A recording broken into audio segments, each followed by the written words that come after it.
First Date Follow-Up. Powered by the Advocates Injury Attorneys. Online at advocateslaw.com.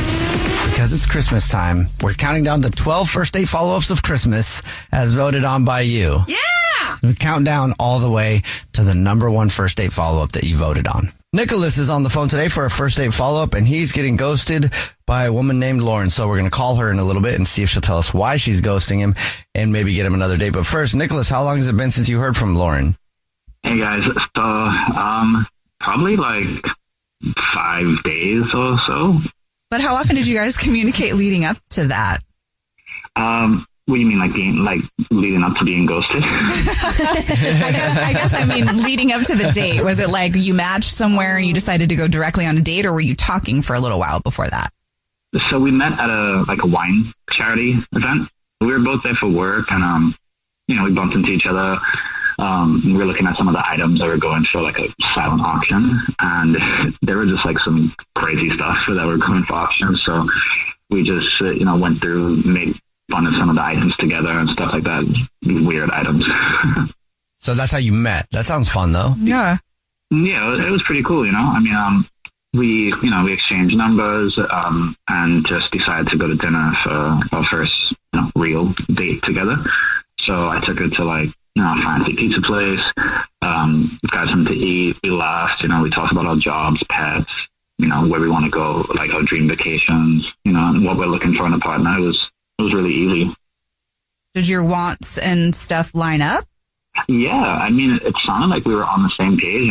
She spent the entire time laughing. We had a really good date.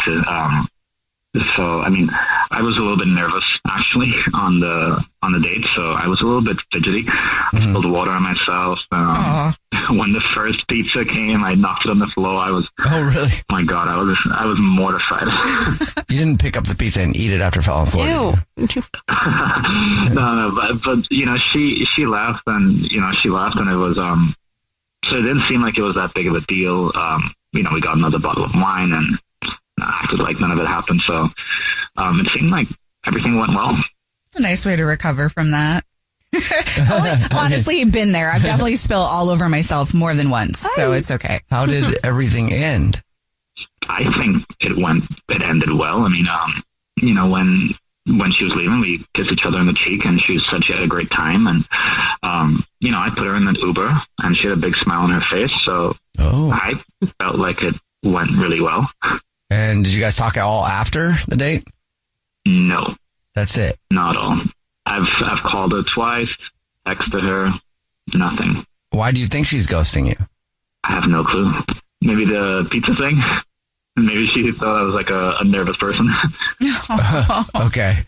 But other than that, you can't think of anything? No, to me, everything went well. The only thing I could think of is like I said, I was really nervous and I came off a little bit fidgety and stuff, but I don't think anything else. All right. If you're just joining us for today's first date follow-up, Nicholas is on the phone and he's getting ghosted by a woman named Lauren.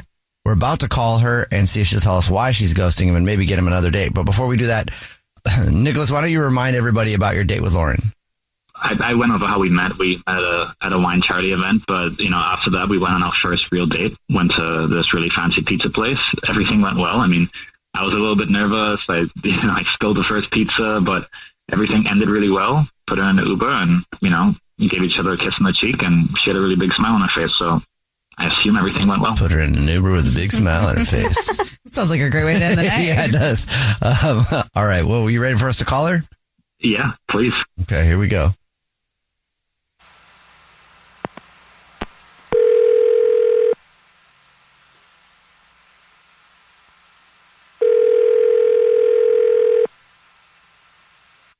Hello. Hi, may I speak to Lauren, please? This is her. Hello, Lauren. My name is Jubal, and I host a radio show. It's called The Jubal Show. Hi, Lauren. Whole show's here. My name's Nina. Hi, and I'm Victoria. How are you? Hi. Good. How are you guys? Good. Do you listen to the show? Of course. Oh, I guess I should have doubted. Yeah. Thank you. Thanks. Well, have you ever heard a first date follow-up before then? Yeah.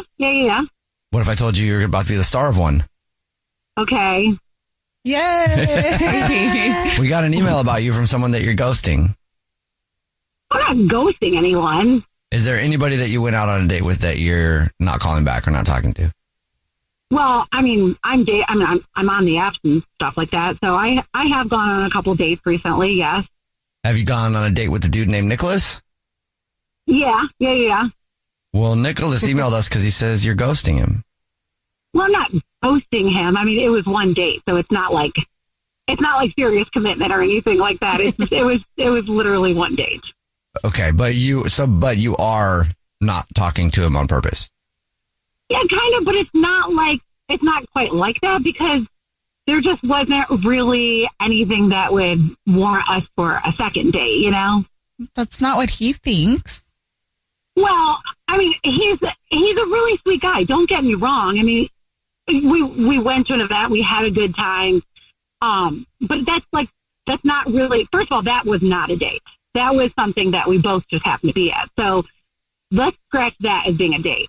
We did go to a pizza place, and yes, that was a date. But honestly, I mean, it was one date. It was fun. It was fine. But I wasn't like, oh my gosh, I can't wait to go on another date with Nicholas. Like, I have to have him in my life type of thing. Okay. Okay. Did anything happen? Well, no, I mean, like I said, he was really sweet. He definitely was super nervous. And it was cute. It was definitely cute. But and I don't even care. Like, he did spill some stuff. Like, he spilled his drink. He spilled the pizza. I was like, okay, that's like kind of cute and funny. But it wasn't somebody that was like knocking it out of the park for me or anything like that. And we had wine. So that's all, that makes it super fun too. But other than that, I mean, yeah, we had some good conversations, but there are conversations you have on a first date with everyone, right? Like, okay, where do you want to go on vacation? I want to go to Ireland. Yes. Do you have any pets? Yes. My dog is named Junior. You were bored by him. Oh, I wouldn't say bored, but he wasn't up to my level, I guess. That makes me sound really snotty. That sounds That's worse than bored. I was just going to say there's no spark, but if you want to say not on your level, that's your choice. Well, no, he's just like, I don't think that him and I would have like a fun time together all the time. Okay. Just no chemistry. Do you guys see what I'm saying? Yes. Okay. Well, that sounds way better, by the way. Thanks for telling us. Appreciate that. Yeah, absolutely. And Nicholas is on the phone and has been listening and wants to talk to you. I should tell you that. Hey, Lauren. That's fine. That's fine. Hey, how are you? I'm good. I don't know. To me, it just seemed like you had a really good time on the date. I mean, you were smiling the whole time and everything seemed like it was going really well. Well, yeah, I mean, I was smiling. First of all, I'm a smiley person anyway. And the other thing is, like, we were drinking wine. I had a couple gummies. So I was being me. I was living my best life. That always helps a little bit, I would imagine. So why did you say that we should do it again then? Well, that's just what people say. It's like the polite thing. Like, it's like the same thing when I run into an acquaintance. Oh, we should hang out sometime. Yeah, I'm probably not going to hang out with them. We're just acquaintances. It's just something you say. Oh, yeah, we should go out again. Yeah, okay, sure, whatever. I get it. You guys seem like you're judging me. I'm not. I'm just listening to you guys talk. Yeah. I mean, well, like when you go on a date, you know how, like when I go on a date, I like to have a little bit of something to make the date fun and kind of get me through it. Because, when you're on these apps and you're going on so many dates, you just need to chill. So that's why I might have seemed a little extra flirty or a little extra smiley because I just had a little courage, a little gummy courage, and I wanted to be myself as much as possible and not be super nervous, which he obviously was. Honestly, you should probably take a gummy or two before going on dates. Okay. Am I right? Or am I right? I get it. I mean, it doesn't really feel like you're being yourself if you got to take something, to switch you out of the mental phase that you're in. So it doesn't sound like you're being yourself if you're taking a gummy, but it's cool. I get it. You do whatever you want, but I'm not into drugs. So it's not drugs. It's a gummy. It's like chill pills.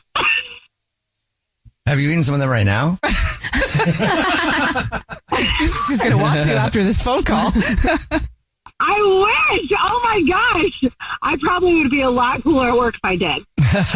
Lauren, would you like to go out with Nicholas on another date? We'll pay for it. No, not really. Okay. Sorry, Nicholas. To be honest with you, he's a little too uptight. Like, he's super sweet, but he's just different. His world is different than my world. That's probably a good thing for you then, Nicholas, to know that your worlds are different so you can find somebody in your world. Sure, that's fine. I don't want to go with a drug addict anyway. Well, I'm not a freaking drug addict. Okay, so I like to have some gummies whenever I'm, going on dates. Like, that's not that big of a deal. All right, cool. I mean, that's your thing. Whatever. It is my thing. See, that's what I'm saying, you guys. Like, he's just kind of boring. it's cool. It just sounds like you guys are different. Yeah. It's all right. It's very different. But thank you for taking the time to explain that to us. And Nicholas, thank you for doing the first date follow-up. Best of luck on your next date. Yep. Appreciate it, guys. Jubal's first date follow-up. I'm Stephen Curry, and this is Gentleman's Cut. I think what makes Gentleman's Cut different is me being a part of, developing the profile of this beautiful finished product. With every sip, you get a little something different. Visit gentleman'scutbourbon.com or your nearest Total Wines or Bevmo. This message is intended for audiences 21 and older. Gentleman's Cut Bourbon, Boone County, Kentucky. For more on Gentleman's Cut Bourbon, please visit gentleman'scutbourbon.com. Please enjoy responsibly. Have you ever listened to those true crime shows and found yourself with more questions than answers? Who catfishes a city? Is it even safe to snort human remains? Is that the plot of Footloose? I'm comedian Rory Scovel, and I'm here to tell you Josh Dean and I have a new podcast that celebrates the amazing creativity of the world's dumbest criminals. It's called Crimeless, a true crime comedy podcast. Listen on the iHeartRadio app, Apple Podcasts, or wherever you get your podcasts.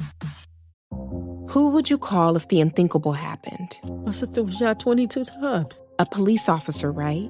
But what do you do when the monster is the man in blue? This dude is the devil. He'll hurt you.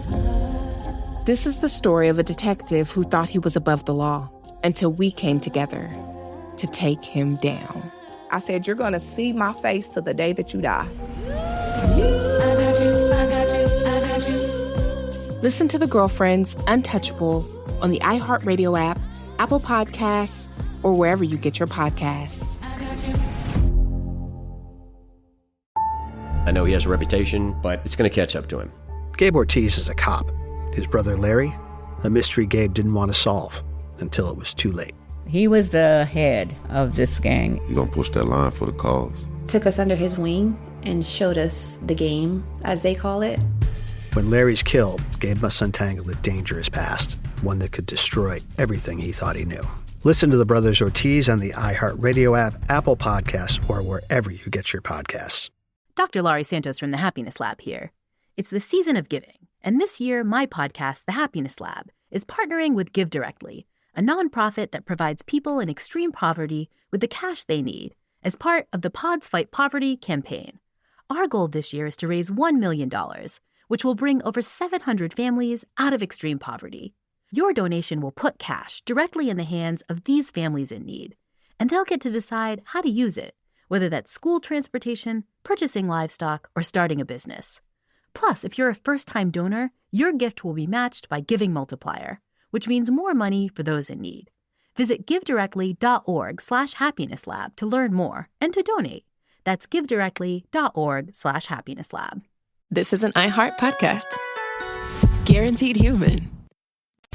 The girl on the phone for today's second date update met the dude that she wants to call in one of the scariest places ever. A bookstore.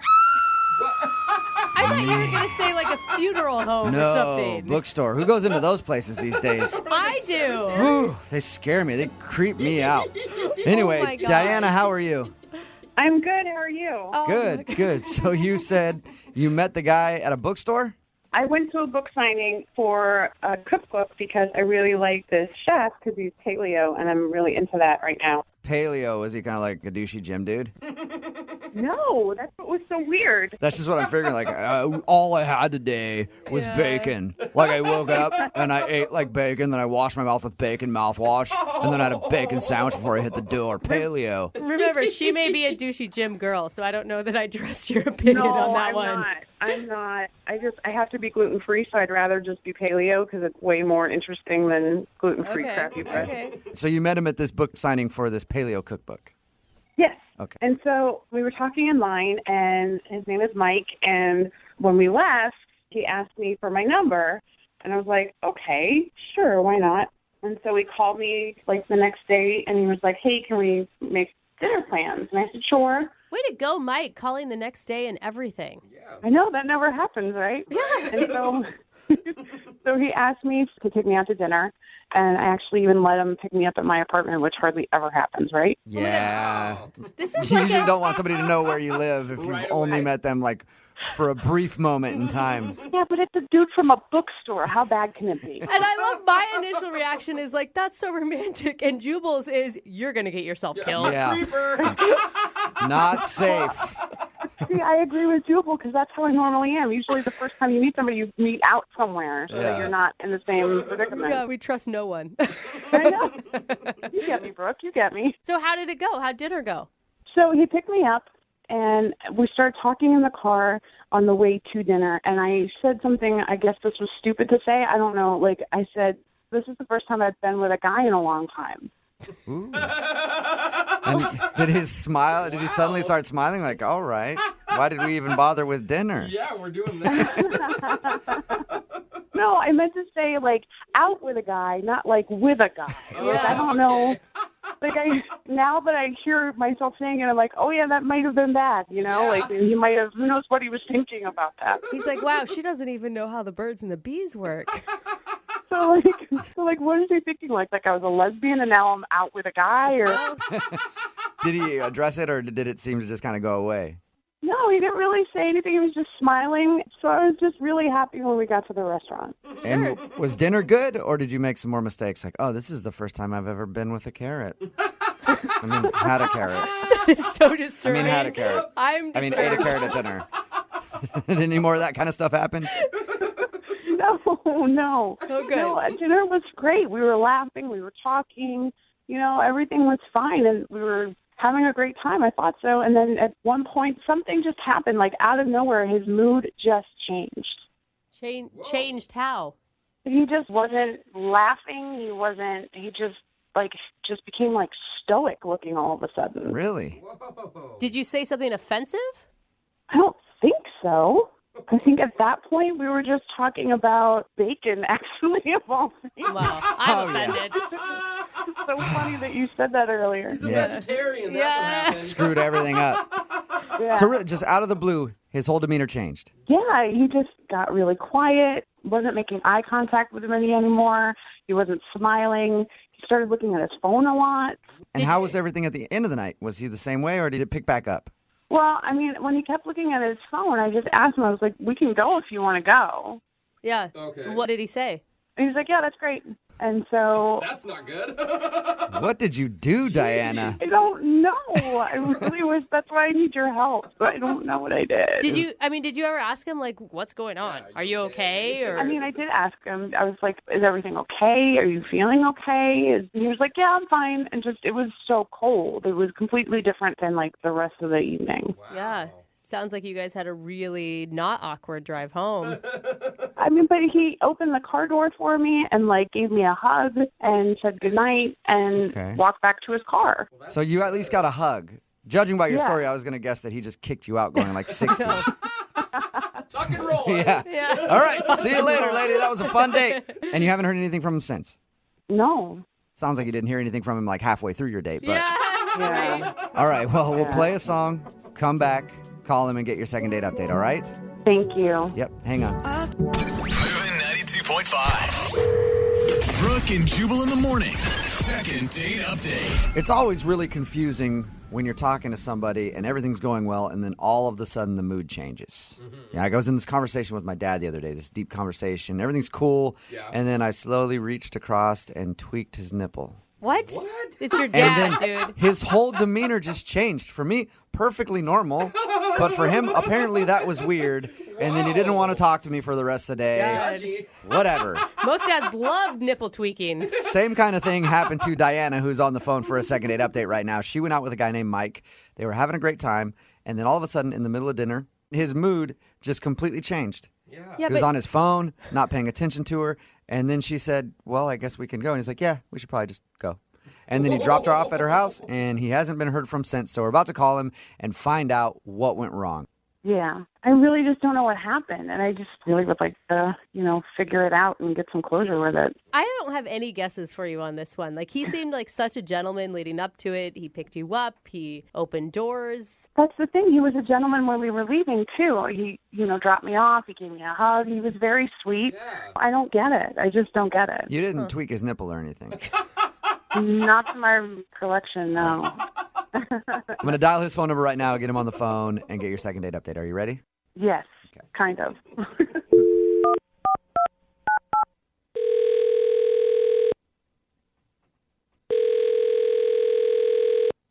Hello? Hi, can I speak to Mike, please? Yeah, this is him. Hey, Mike, how are you? This is Jubal from Brooke and Jubal in the morning. What? From the radio show? Yeah. Mike, are you a listener to the show? I think I may have heard you for like a brief second, but then I turned the station real quick. I don't blame you. Awesome. You Okay. know? Most people. It's like my mom. Sweet. Thanks, Mike. Well, we actually got an email from somebody who listens to our show a lot more than you have. Yeah. Her name is Diana, and you recently went out on a date with her. And she wanted me to call you to find out why you're not calling her back. All right. That's pretty weird. Yeah. Yeah. It's a little strange, It's a Mike. segment we do on our show all the time called the Second Date Update. If you'd listened for more than 2 seconds, you would have known that, Mike. So Diana is confused why you're not calling her back. Because I didn't want to go out on a second date with her. Got Well, that. I mean, We've she, got that out of the way. But what we're wondering is there a certain reason? Did she do anything wrong, or did you just not feel a vibe? It was just, I don't know. It was just kind of like an uncomfortable date. I just didn't feel like we had any chemistry, and yeah. Really? Do you mind if I recap what she told us, and then you tell me if it's correct? Yeah, go for it. Okay, she said that you guys met at a bookstore, and then you went out for dinner, and when you were at dinner, everything was going great until, like, the middle of the date, and then you just kind of shut off and stopped talking to her. She said that? Yeah. I mean, she was the one that stopped talking. What do you mean? She stopped talking to me. That was not what her story was at all. According to her, you stopped talking, and the whole time she was like trying to get you to open up again, and you were on your phone, and then the date ended. I was there, and she's definitely the one that stopped talking to me. Like, I don't know, maybe it was something that I said that made her feel uncomfortable. I really don't know. What are you she said that you guys were just talking about bacon, and then things got weird. We were talking about bacon, but that wasn't the topic that made the date uncomfortable. That wasn't what started the bad vibes. So Okay, what was it? Did, yeah. Well, whenever I go out on dates, like, I always like to ask, like, interesting questions that, just kind of make you think, and also initiate, like, good conversation. Uh-huh. And I asked her, what is your greatest fear? And she said, bears. And right after she said bears, the entire vibe changed. The entire vibe. That's when things got really uncomfortable. She was very awkward after that. What? Very easily startled. It was what? Easily startled. Like just easily startled. Just thinking of bears made her frightful. Yeah, I don't know what it was, but like, even for example, like the waiter brought her food and from behind just kind of placed her food down in front of her, and she was startled. Like that startled her a lot. It was almost as if like a bear delivered the food. Wait, was she like previously attacked by a bear and she's having flashbacks all of a sudden? She didn't give me any information. It was just, she said bear and then she completely checked out. Whoa. That was pretty much it. Oh my God, Mike, you're lying. What was that? Mike, that is Diana. Diana's on the phone right now? Yeah. Yes, I am. And what the hell are you even talking about? So you're denying that you didn't check out when I brought up your greatest fear and you said bear. So that didn't happen. No, that didn't happen at all. I was talking the entire time. And you checked out completely. Then how come whenever I brought up your biggest fear and you said bears, you were staring off into the distance, you weren't even looking at me, you weren't paying attention at all? It's like I didn't even feel like I was on a date anymore. Whoa! No, we were talking about bacon. And then all of a sudden you checked out and started looking at your phone, and you didn't have any eye contact anymore. You checked out, dude. And we're talking about bacon. Oh, no. Who's telling the truth here? I'm so confused. Is it the bears or the bacon? I don't know. Guys, I honestly don't know, but I feel like she needs to go see a therapist about this bear situation. I don't know why she's denying this right now, but I am 100% certain that she is terrified of bears or the word bear. I really don't know at this point. Diana, are you scared of bears? Just to clarify, I don't like bears. But you know what? They don't petrify me, and I don't think about them and, like, get all scared and stuff. You know what I mean? It's a bear. It sounded like you were screaming at every move that other people made because you thought you were about to be attacked. That is the most ridiculous thing I've ever heard. Like, I'm not scared of bears. All right. Well, I hate to ask an awkward question that might shut everything down. It sounds like that's what we have a problem with here. But, Mike, would you like to go out on a second date with Diana? We will pay for it. I don't think that's a great idea. Obviously, she's very unaware of her trigger words. Oh, my God. I think that, you know what? That's fine, because I'd rather, if I go out with you again, I'm going to wear a bear costume. Maybe that might help you get through whatever it is that you experience. Well, so strange. Mike, thank you for your time. And I do agree with you. Maybe the bear costume is a good thing. Therapeutic. Diana, I'm sorry you did not get a second date. That's okay. Thank you so much for calling and letting me know what happened. Oh, my God, I feel so unresolved by all of this. I don't know if it was the bacon or the bears, and it's driving me crazy. And listen, Diana, if you need a good counselor to help you with your bears, I got like 4 that I go to, so I can hook you up with a number, okay? Thank you. Brooke and Jubal in the morning. Text in at 78592 that says, I've never been so confused in my life. I'm with you. It's Brooke and Jubal in the morning. I think that makes everybody. Getting lots of texts in at 78592 saying, what? I don't understand what the problem was. We're talking about the second date update. This girl, Diana, wanted to call a guy named Mike. They went out to eat. They had dinner. And she says that while they were talking about bacon, because they're paleo, he just got cold and stopped talking to her and ended the date. Then we got him on the phone, and he says that he likes to ask people on first dates what their biggest fear is because it can tell a lot about a person. It's interesting. Like, I've never been asked that. It's a good That's question. cool. Yeah. He says that she said her biggest fear was bears, and then she stopped talking and kind of looked like she was startled by everything because she's so scared of bears. He said that he thought bear may be her trigger word. Yeah, like it was that bad. And she does not agree with any of his assessment on what happened. She's like, I wasn't cold at all. I wasn't even thinking about bears after that. And he's like, yeah, you were. You weren't even talking to me. You were just looking off in the distance thinking about being mauled by a bear. And then when the waiter came up, you got startled because you were so scared of bears. And then she's saying, well, I was talking about bacon and you just stopped talking and then ended the date. So maybe they both have triggers and they don't even know it. Like bears is her trigger word and bacon is this guy's trigger word. Someone texted in a good question. Were they even on the same date? Yeah, right? Maybe we just got 2 random people who happen to have gone out with the same names. Somebody else texted in and said, I think the only thing you need to do is go to the restaurant and interview the waiter who helped them. I think we do need to take it a step And ask further. them. You're right. And they'll be like, I don't know. I asked them if they wanted a Caesar salad, and they both stopped talking to me. It's very confusing. But if you want to do a second date update, all you have to do is email the show, and we will call the person who didn't call you back. Moving 92.5.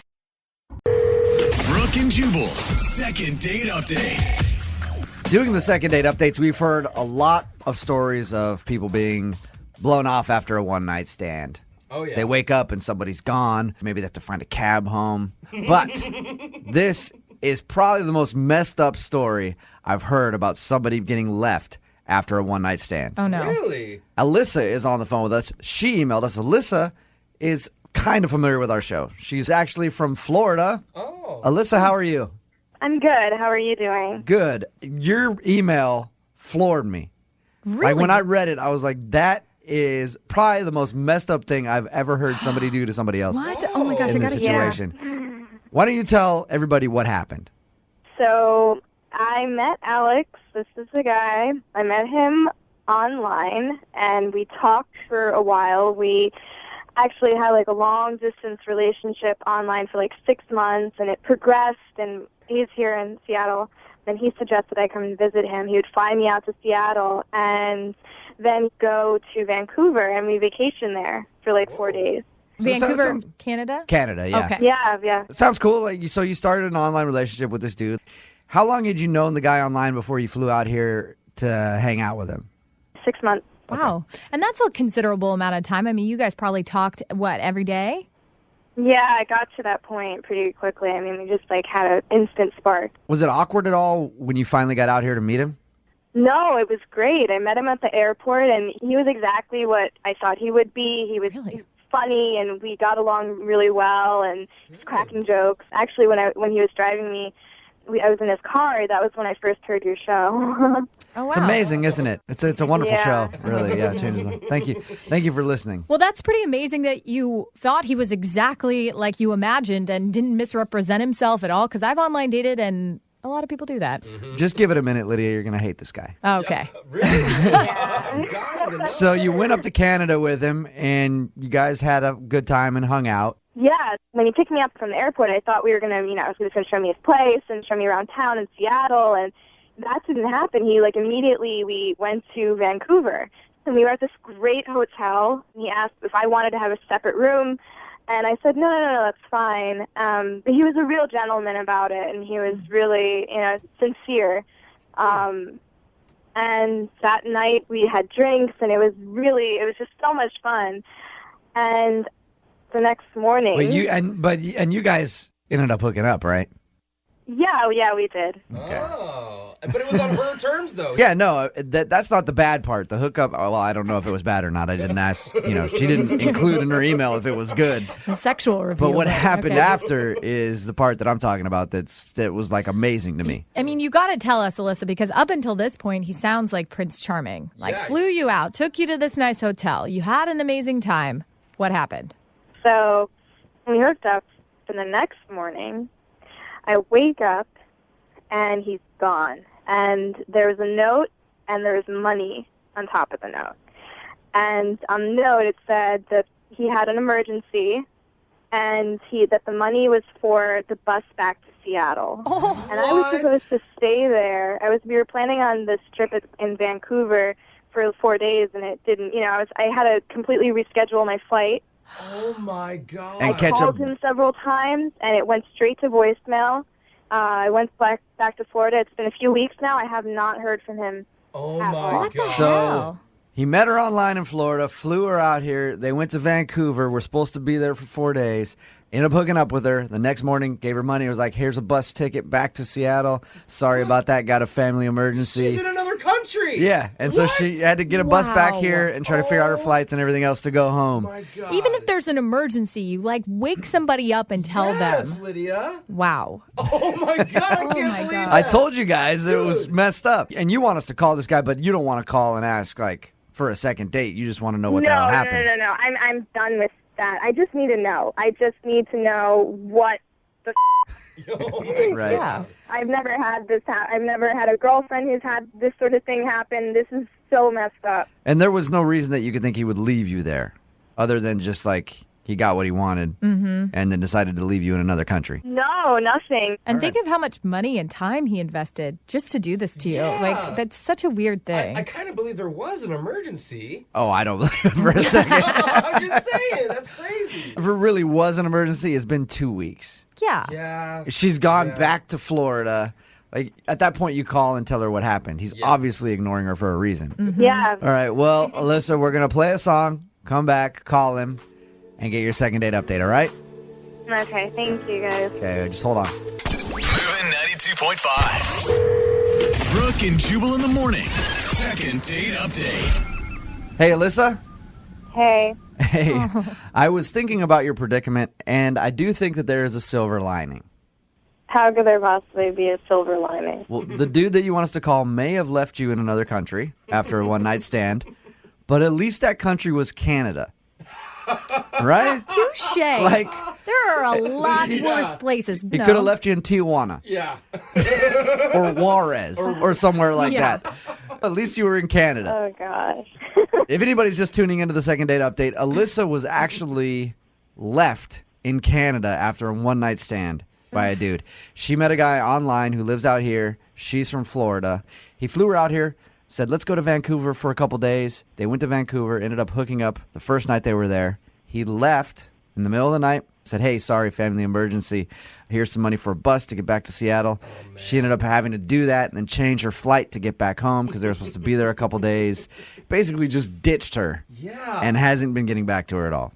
I just want to figure out what the happened. I want to put him on the spot. Right. You deserve some closure. Do you have anything like in particular prepared to say? It will come to me. Yeah. I'm sure it will, Be a lot of bleeps, I'm sure. All right, well, I'm going to call him right now, see if we can get him to answer his phone, okay? All right, here we go.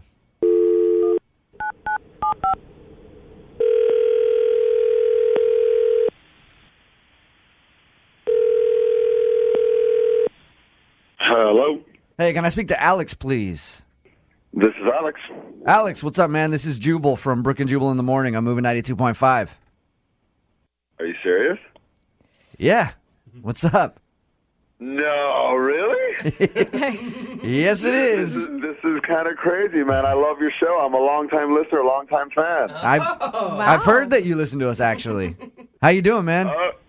I'm all right, man. I'm a little bit on edge, though. What's up? Why are you calling me, dude? Well, I'm sure you're probably aware of the second date updates. Oh, man. Come on, dude. That's how I know you're a listener, because they said that you listen to our show all the time. You're actually the person that introduced them to our show. Is it starting to come to you, Alex? Do you know who we're talking about? Yeah, hold on. Time out, man. Is she on the line? Are you talking about Alyssa? Yeah, is she on the line? The girl from Florida? Yeah. No, she's actually not. She's not on the line. I know you know how the second date updates work. Normally the other person's on the line, but her being in Florida, like we couldn't work out the time change or whatever. But I read the email, and her email floored me. I couldn't believe that you left her in Canada. Time out, man. No, dude, whatever she wrote, man, it's just not the truth. Okay, well, what is the truth? I was catfished. You know what I'm saying? You were catfished? What? Yeah, man. I was catfished, man. I show up. No, dude. It was not even close. Okay, to being the same person. What she told us was that, you guys have had an online relationship for a few months, like 6 months. You flew her out here. You said, let's go to Canada for a couple days. And then you guys hooked up. And then you just ditched her and gave her some money for a bus ticket. And we're like, hey, I got a family emergency or something. What was I supposed to do, man? Really? Okay, so what happened? It was not the same person, dude. Yeah, I was being cool, man. I'm not going to be a jerk to her. You know what I'm saying? Oh, yeah. But, like, those pictures were, like, of her in high school or something. I don't even know, man. Yeah, Alex, define not the same person. Like, dude, she was heavier. Her face looked different, man. Like, it was just it was just not what I was expecting, man. You know? If you were in the situation, you would have done the exact same thing. Now, Alex, Really? I mean, you had to know this was a possibility. Why go to Canada still and do this whole thing if you felt that way? Well, what was I supposed to do? Just put her back on the plane when I first met her? Like, literally a minute after I met her, I'd be like, hold on, time out. This is not what I signed up for. Yeah, that's exactly what you're supposed to do. You're supposed to let her know. No, man. But you still slept with her, man. It's kind of like when something's not as advertised on a website. You could just send it back, Yeah, right? yeah. Like, don't even get to the point where you have to... You got to try on the clothes, don't you? No, you don't have to try on the clothes. You realize what? You hooked up with her, regardless of the fact that you feel like you were catfished. You hooked up with her and then just ditched her in Canada. Yeah. Hold on, I didn't. No. I didn't ditch her, dude. I left her money for a bus and everything. You hung out for that entire time, hooked up with her, just hang out for the next 4 days and then blow her off when she leaves town. No, man. I got things to do, man. I got to go back to Seattle and do what I'm doing there for work, man. You know what I'm saying? I got no time to waste with this. Alex, why are you going to hook up with her if it was that bad?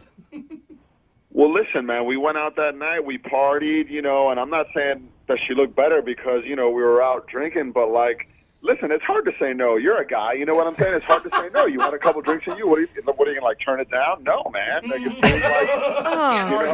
like, putting it in your face, man. What are you going to do? I'm human. Alex, I have a confession to make. Okay, what? I told you earlier that Alyssa wasn't on the phone because she's in Florida. Oh, come on, man. But Alyssa is, of course, on the other line. Yeah.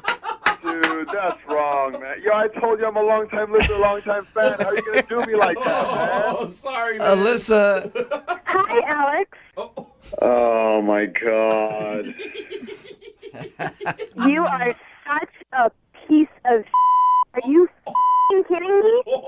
You're talking about how I man. look? Are you seriously going to go there? This is not fair. No, this is totally not fair. First of all, I'm the one that even told you about this show. And second of all, you lied to me. You didn't tell me. You turned on the radio. No, this is totally not even fair. You want to talk about don't even go there. Don't even go there with me. You lied to me for 6 months. You lied to me for 6 months. You know what I'm saying? I think that I'm a gentleman. Like, what was I supposed to do? I left you money and everything. Like, I'm not trying to hurt you, you know? You left me in Canada, you dipshit. First of all, no. First of all, I got you a plane ticket. You could go back at any time. You had a plane ticket to go there, and I left you money for $1. Oh, you do not. Like, what was I supposed to do? Did you tell that to your mother? Is that what you do? That's what you do with women? Wait. Why are you talking about my mother? Like, listen, honestly, I think I'm a gentleman, and I think I treated you with respect. You need to look in the mirror. No, man, no. This is totally not even fair. Yeah, man. So then just tell me, who the hell's in the picture? Who the hell's in the picture? Because it wasn't you. Yes, it was me. Yeah, It was Alyssa. you like maybe 5 years ago. It wasn't you today. Alyssa, did you mislead Alex? Be honest. I had my hair. It was a different color. Really, just the hair? Yeah, her hair was different. It was 40 pounds different. Okay, so Alyssa, you didn't knowingly try to catfish Alex, though. No, I wouldn't try. I'm not going to do that. No. I mean, just stupid. I don't know what to think, man. Listen, I'm not trying to make you feel bad. I was trying to be a gentleman about it. I'm sorry to leave you there, whatever, but I left you money to get home and everything. You know, but I just didn't want to you hurt need to cut you. the gentleman because it's not working. Yeah, okay? don't use that word. Everyone You know, I did the best I could. You know, all you Florida girls are crazy. Hey, I will agree with you. Florida is a really weird place. But, Alex, do you ever take blame for anything? Because this whole time, it's not fair. Well, when I'm in the wrong, yeah, but I was misled, man. I am not in the wrong here. I was misled. All right. Well, Alex, I would love to ask if you'd go on a second date with Alyssa. And Alyssa, you know what? If you will come out here and go on a second date with Alex, I'll fly you out here. No way. Yeah, I want these two to go out again. No, Alyssa, I will. It's cool. Don't worry about it. It's cool. It's definitely cool. Free trip, Alyssa. I'll fly you out here. Send you guys to Vancouver. No. And we can do it all all again. Yeah. What do you think? That's You can stop. You can go yourself. Me or Whatever. Alex? At least somebody's gonna be me. You know, nobody you. Oh, gosh. Oh, you know what? Maybe you should pay for him to get the hair transplant because he's kind of losing it a little in the back of his head. Oh, no. How old are you again? Low blows, man. Whatever. While you're at it, pay for your lipo. Somehow my this gosh. second date turned into like a bad your mama joke fest. Brooke and Jubal in the morning. Brooke and Jubal's second date update. Remember, if you want a second date update, all you have to do is email us, brookeandjubal@moving925.com. We will call the person who didn't call you back, like we're going to do for Kristen right now. Kristen, how are you? I'm okay, I guess, but I'm just feeling a little lost about what happened on this date that I really thought was going somewhere. Okay, yeah, your email said that you met this guy Ryan at a going-away party? Ryan and I didn't know each other, but, you know, people that knew us thought that we'd get along, and so they introduced us, and, I mean, we had a great time. And Hold on, Kristen. What did you like about Ryan? well, the first thing I noticed about him were his eyes. I mean, he's just got these gorgeous, piercing eyes that just feel like they're looking right into you, and that just almost took my breath away. Were they blue? Yeah, just kind of this kind of icy blue, but not in a mean way. You know, I've got the same thing going on, but mine are hazel, you see. So I understand your position on that. Like, when girls see them, they just instantly, I don't think you know. Yeah.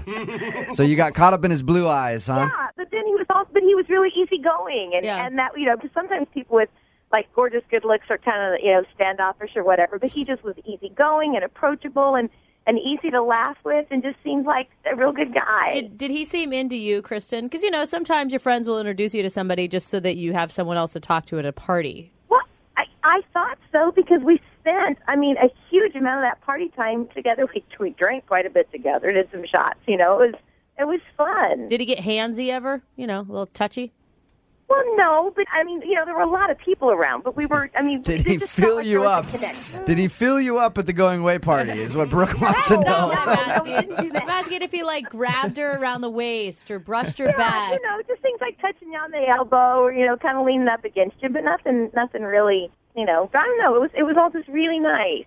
Your email said that he gave you a piggyback ride home. What's that all about? That's kind of flirty. We were at the party for a while, and we'd had quite a bit to drink, and I was feeling really tired and a little woozy. We were just kind of joking around, and I said, I don't think I can, walk another step. And so I hopped on his back, and he basically took me home as if I were riding my white steed home to my apartment. And it was all just very casual, very, kind of romantic. For a first interaction kind of thing. And we got back to the apartment and things were just really, really going well. And then it just kind of fell apart. What do you mean? Like you were making out and then it stopped, or? Well, when I slid it off his back and we kind of connected and we kissed, and I just thought, oh my gosh, it took my breath away. And I asked him if he wanted to come up to my apartment. And he declined. Oh. Really? Well, maybe he was trying to be a gentleman. But no, I asked, maybe, but I asked him a couple times. How did you ask him a couple times? Are you just begging him to come upstairs? No, I want that. I'm not desperate. I hope I didn't sound desperate. I don't know. It just And then felt you just kind of kept asking. awkward and Come upstairs now. No. So I texted him, the next day, and to see. Did your text message say, hey, do you still want to come upstairs? No. All right. Leave. It's not like I have to lay it all out there. So he hasn't got back to you. Okay, we're going to play a song, come back, call him, and get your second date update, all right? Okay. All right, hold on. Moving 92.5. Brooke and Jubal in the mornings. Second date update. Hey, Kristen, you there? Yeah. Just making sure you didn't hop on some guy's back and ride off Right. while that song was playing. All right. It's your second date update. If you're just joining us, Kristen is on the phone. She wants us to call Ryan, a dude that she met at a going away party. She hopped on his back to get a piggyback ride back to her place, which was down the street. Then invited him up to her place. How many times? 17,000? No, it was probably maybe 3. Okay. After 2 more after the initial one, and Right. It probably wasn't that bad. But he wouldn't go up to your place, and now you haven't heard from him. So we're going to get him on the phone in just a second. What's going through your mind right now? Are you worried that he's going to say something bad? what I'm hoping is that it's just a matter of miscommunication. We didn't get into a lot of details even about what we did and what our schedules were. So I don't know. Maybe he's out of town or something. I just Kristen, before we call him, I forgot to ask. How drunk were you? Were you slurring your words when you were asking him to come up? No, not that bad. Just kind of that sort of where you lose kind of your inhibitions and feel a little more confident. Maybe the problem is you weren't slurring your words, because I know that gets me up to a woman's house every time. Yeah. That's wrong. Hold on, all right? We're going to call him right now. Okay.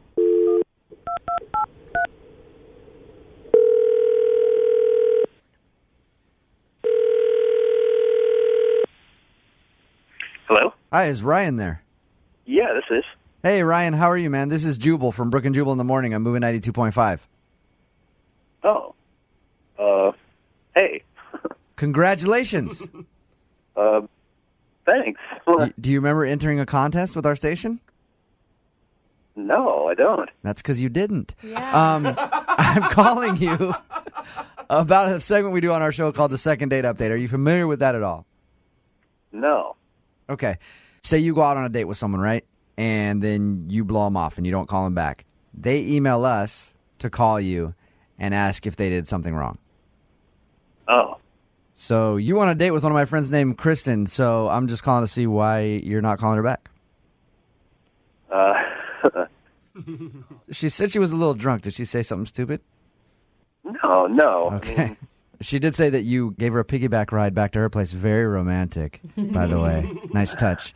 And she said that she was like kind of inviting you up to her apartment and you didn't want to go up there and then just left and haven't called her. Well, no, I mean, it wasn't, I didn't not want to go up there. Like, I couldn't. Why? Do you have a girlfriend? No. It's when I was giving her a piggyback, I kind of hurt myself. What? What do you mean? I threw my back out. You threw your back out? He knows if he's going inside, he can't do any. But he didn't call her back later. Like, why wouldn't you call her back later? I couldn't move. Like, I was in bed for the next 3 days. Oh, man. Did you hold it against her, like because it was you giving her a piggyback ride? She was a little. She's a bigger girl, you know. Oh, she's a you're little a heavier. Oh, come on, Ryan. What did you, like, scream in pain or something, though? I was trying not to. I don't want to make her feel Yeah, bad. that would be even more embarrassing. Like she jumps on your back, you're like, ow! Ow! Tubbs, get off! Oh, come on, you guys. Don't be mean to this girl. Yeah, just because he can't carry a girl on his back. A bigger girl? He thinks I'm a bigger girl? What, because I'm not 5'2" and weigh 92 pounds? Ryan, I should let you know that Kristen is actually on the phone and heard everything you just said. Who are you giving piggyback rides to, 12-year-olds? Get him, Kristen.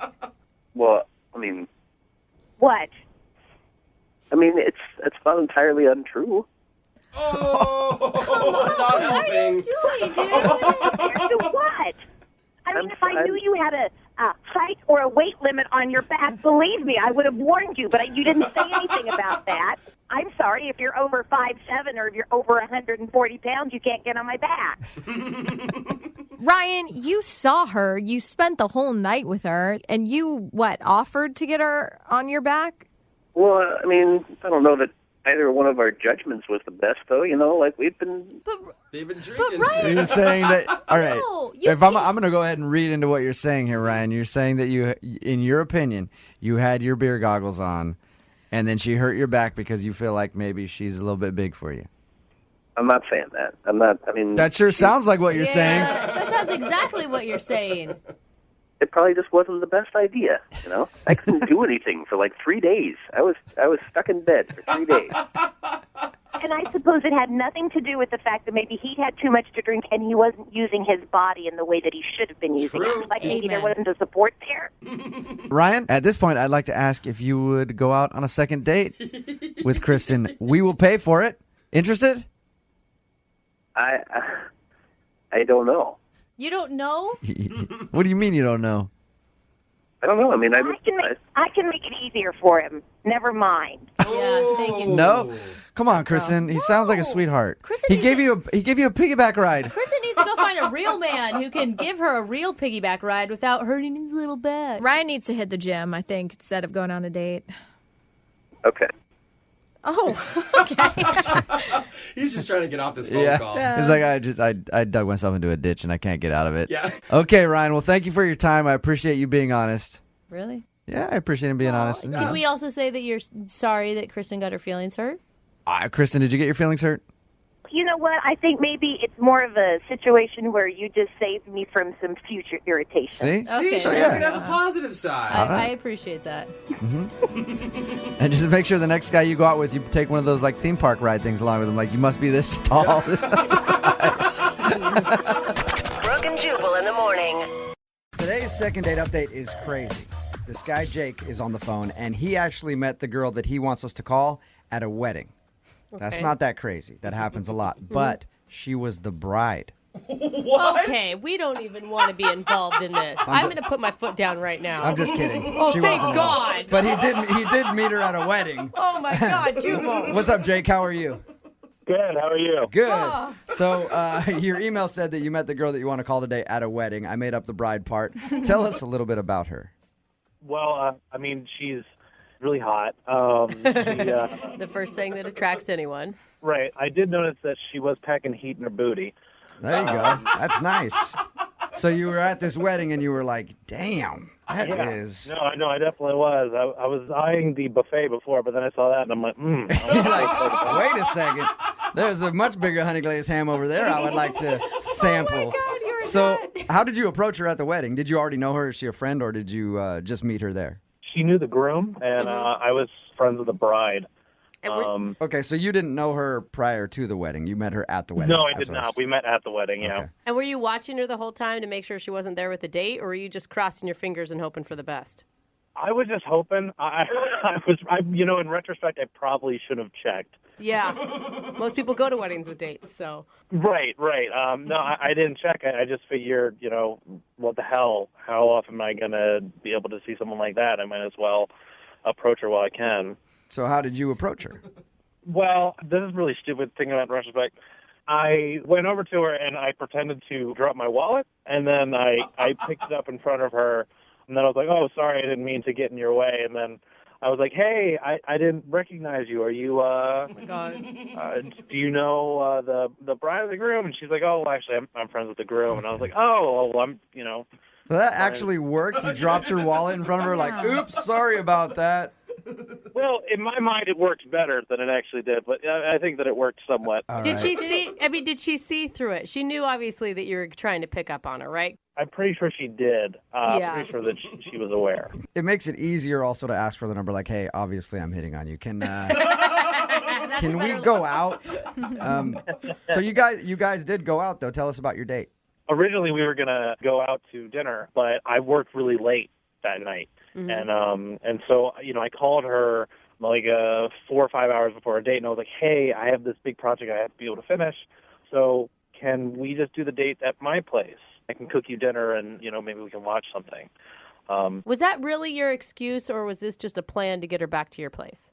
No, that is. I swear. From now on, you're going to use it as an excuse. Yeah, I guess that I should.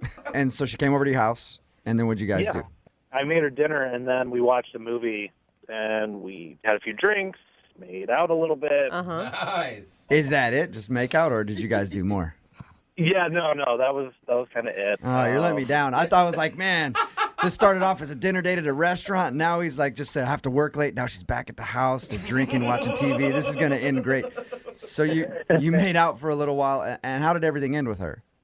I thought at least it went well, and the next day I went to text her just to check up to see how things were, and she never really responded.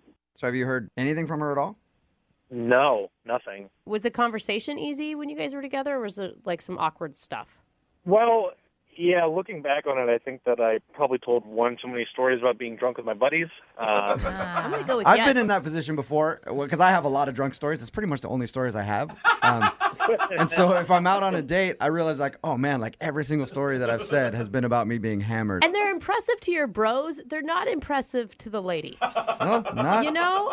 See, I had the same problem that Jubal had because I was like, yeah, this is a really great story. I got I'm drunk in that story. I'm drunk in that story too. All right.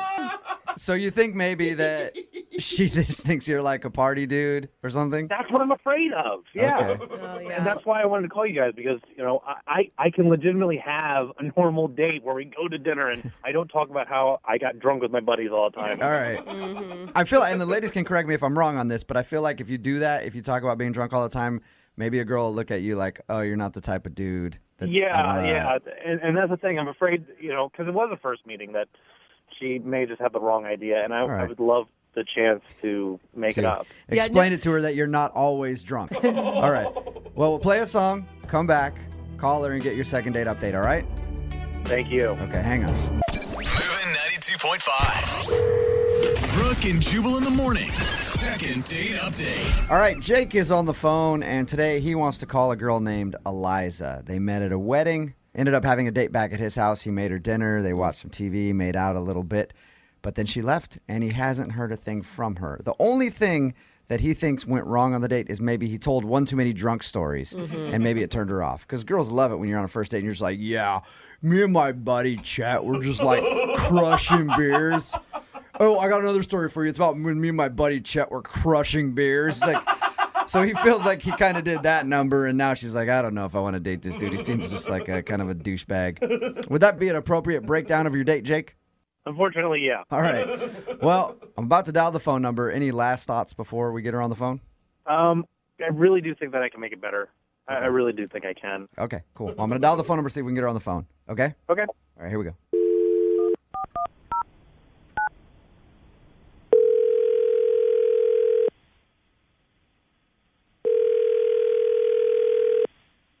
Hello?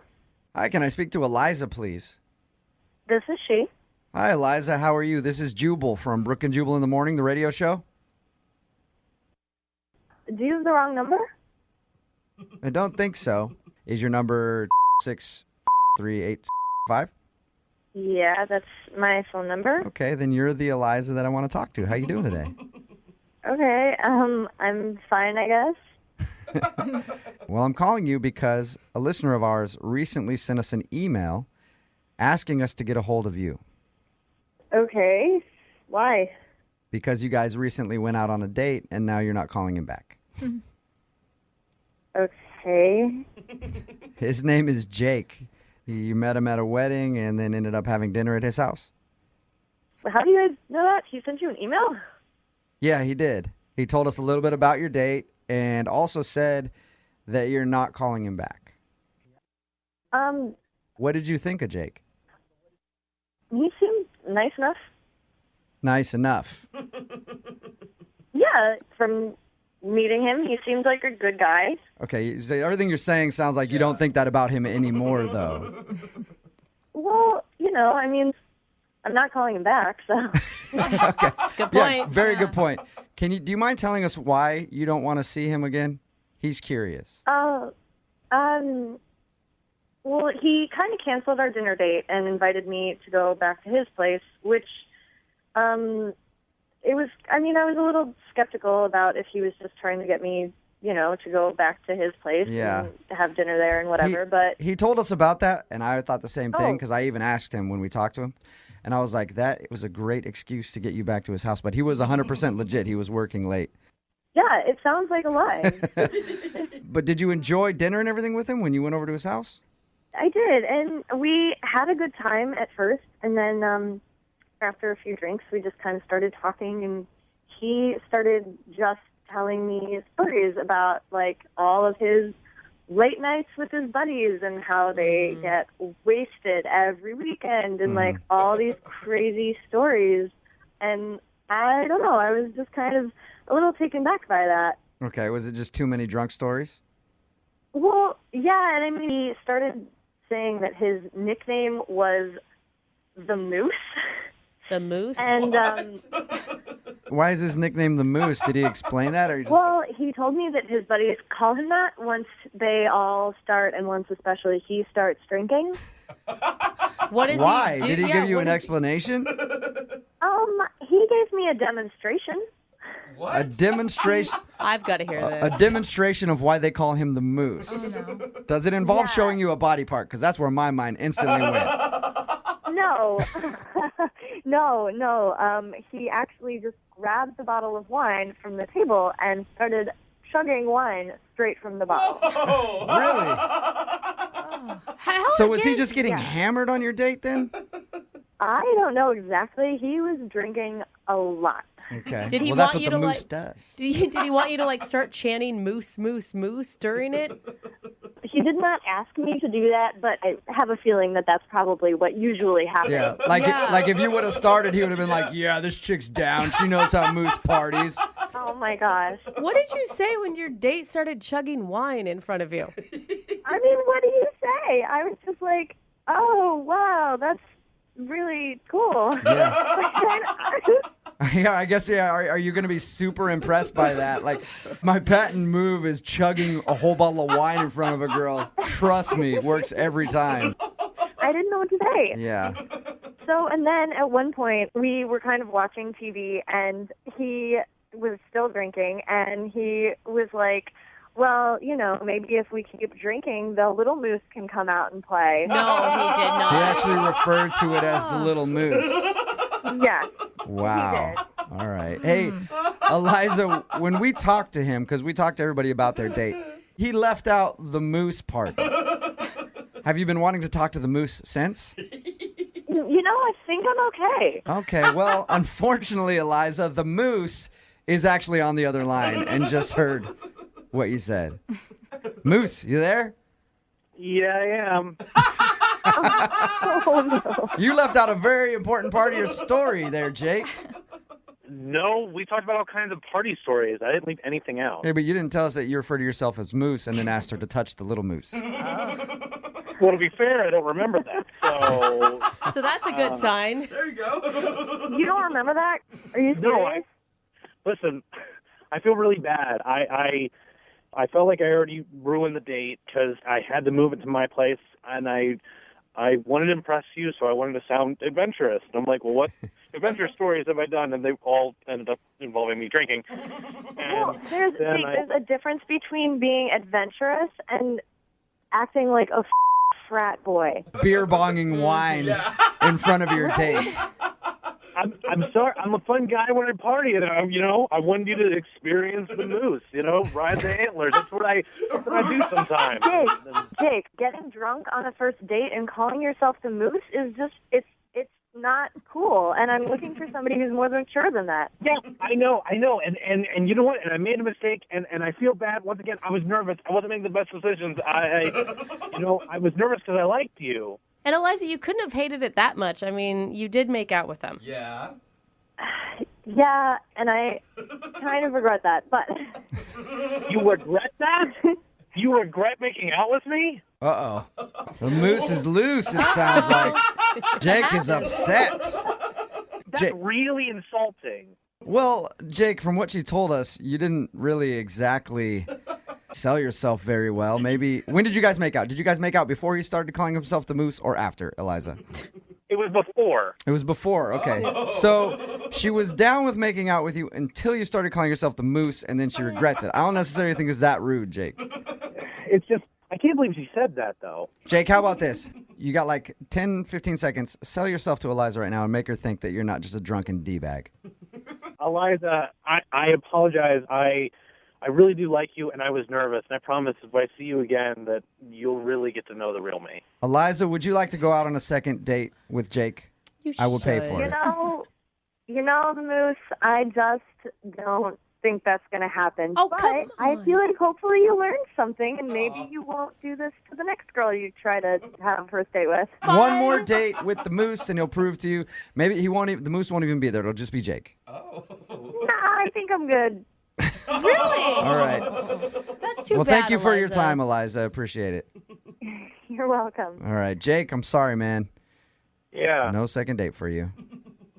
I unfortunately understand. Yeah, maybe if you would have been the moose the whole time, you would have been able to seal the deal. I think that's the problem. Jake is boring. And you know what? This moose is going to find a female me. We need more moose in our lives. Brooke and Jubal in the morning. Text in at 78592 just says, bruh, you made the moose angry. Yeah, You did. Don't insult the moose. No, dude. I don't know what I'm talking about. I'm talking about the second date update that was obviously taped while Brooke was still here. She's out on maternity leave, and Jackie is filling in. But Jake wanted to call a girl named Eliza. They hung out, watched Netflix, stuff like that. Drank a little bit. That's kind of what he said. Yeah. Drank a little bit. He drank a lot. Turns out Jake is kind of a frat boy. Yeah, he's a bro. Yeah, he's a super bro. And he calls himself the moose. Right there just speaks volumes. If any dude calls himself the anything, you're a bro. Pretty much know they're a D-bag right away. Yep. So he got hammered while they were hanging out and kept calling himself the moose and talking about all the crazy things that the moose does when he drinks. I picture posters hanging in his apartment, too. Yeah. With like Bud Light girls. Like, yeah, exactly. Even made an offer for the little moose to come out and play. So Eliza was not down with that. She thought that he was kind of douchey and didn't want to go out with him again. Yeah. And I like how guys like him, they don't get it. Even after he's like, what? What do you mean? Yeah. No one's turned down the moose. Yeah.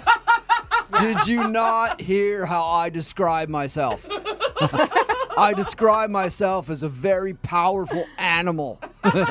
And also not one that you would normally think of as being a powerful animal, a moose, which also are kind of funny animals. Therefore, I'm powerful and I have a good sense of humor. I have everything that a chick wants. That's pretty much what Moose thinks of himself. Yeah. But he's single. That's surprising. Weird. Yeah. Yeah, but he says there is a female moose out there who will want to date the moose. Oh, I'm sure. sure. He'll find his equivalent. He will. And you'll see them at the bar when it's closing down, fighting in a parking lot somewhere. Absolutely. Both of them crying and angry. You're like, you just lost out. This moose relationship is over. Yeah. Remember, if you want to do a second date update, all you have to do is email the show, and we will call the moose who didn't call you back. Moving 92. Taylor is on the phone for a second date update today, and if Taylor can't score a date with the dude that she wants to call, I'm pretty sure that I will be scheduling a man date with him. Whoa, Really? Really? Yeah. You like him already that much? Sounds like he and I have similar interests, that's all I'm saying, because they met at the salon. I don't know what sort of service he was getting, but I spend a lot of my time in salons, and been looking for a bro to do it with me. Well, So I will say your cuticles are top notch. thank you very much. So, Taylor, you've got some competition if you don't get a second date, okay? Okay. She sounds scared. All right, your email says that you met the dude at the salon. Was he working there? No. He was also getting a pedicure. We both were. Oh, now I want to meet him even more. Now- Even more. Were you lucky enough to get a chair next to said man's chair? Yes, we were sitting right next to each other. Ooh, that's a lot of time to get to know somebody. How did that happen? Did you guys did he show you something in his Us Weekly that he was checking out? Yeah. They always have Us No, Weeklies. He was just sitting there. I found him attractive, so I initiated a conversation. I just told him, oh, I don't see a lot of guys in here. Oh, okay. And he said that he pampers himself, and once a month he gets a pedicure. Really? Then he said, maybe that's why I don't have a girlfriend. Oh, so he threw it out there. He wanted you to know immediately that he was single. Yes. So then we got a little flirty with each other. He said that he liked my feet, and then I told him I like his lips. What? Wait. Oh, wow. Okay, so you went for by the way, that's the one place where I think it's okay when you're starting to flirt with someone to just be like, I like your feet. If you're getting a pedicure. In any other situation, it's creepy, for sure. Yeah. But you went straight to his lips. That's definitely going to tell him, hey, I'm down to kiss you later. Yeah. Yeah. And I was. Okay, I like All your right. style. So who asked who out? He did. He invited me to his house for dinner. Ooh. Wow. Okay. Okay. That same night or? That same night, that little did I know, I was the main course. Whoa. Whoa. It's got hot Now I'm Yeah. uncomfortable. I don't know. That went fast. See, We moved suddenly too fast. every dude that's out there oh, real men don't get pedicures. Now they're all on the phone frantically trying to book an appointment. I never understood that anyway. It's just your feet. Why wouldn't you want to have nice feet? Man or Seriously. women? It seems weird to me. And ladies love nice feet. Yeah. And dudes' feet are usually terrible. So even if your feet look halfway okay, they're like, wow, he takes care of himself. So anyway, back to the point. It sounds like you had a really nice date with him. Yeah. I definitely did. And the next morning, I said, do you want to go get some brunch? And he said he had a dentist appointment, which I'm not sure I believed. Okay. Why didn't wouldn't you believe him? Just the tone of voice, I guess. And yeah. Yeah, no, I don't want brunch. I have dentist appointment. Yeah, not that exaggerated, but yeah. Okay. He looked at a toothbrush, and that's the first thing that came to his Yeah. head. Yeah. So how did you leave things then? Well, we did both agree that we wanted another date, and I've been really busy recently, and I know he probably has too, but I've been trying to make time to see him, and he's not really calling me back.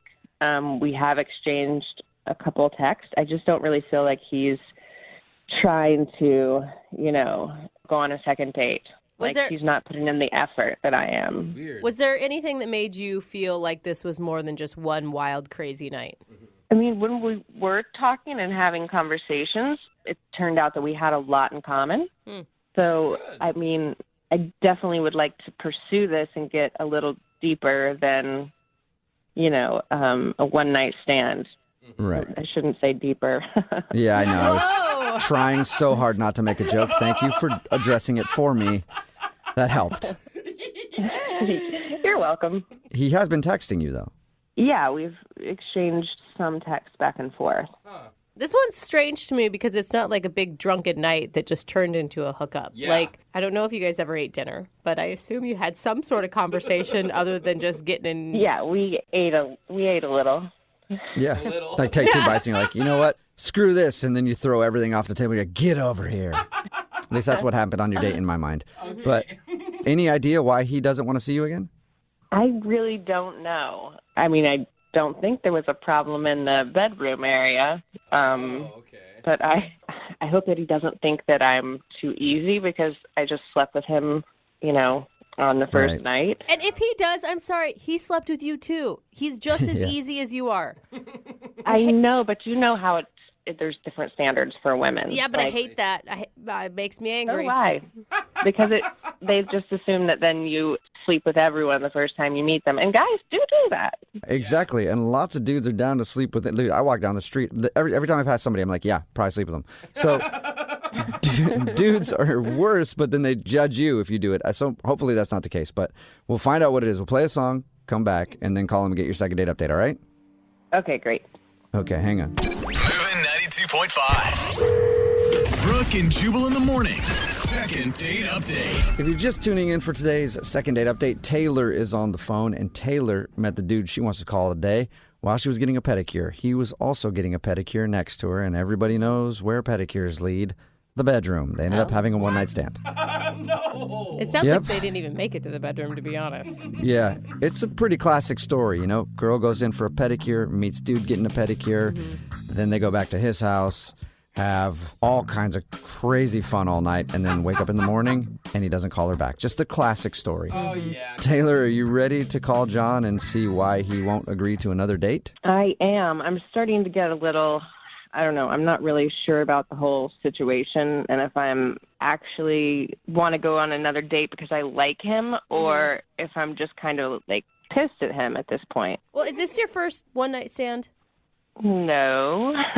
So why do you think this one would be different than the others? I mean, we were talking a lot and he's really fun. We had a lot in common. I think we could have something more than just a one-night stand. Okay. Like a 2-night stand. Yeah. Okay. Maybe one night, another night again. Well, I'm going to dial his phone number right now and see if we can figure it out for you. Here we go.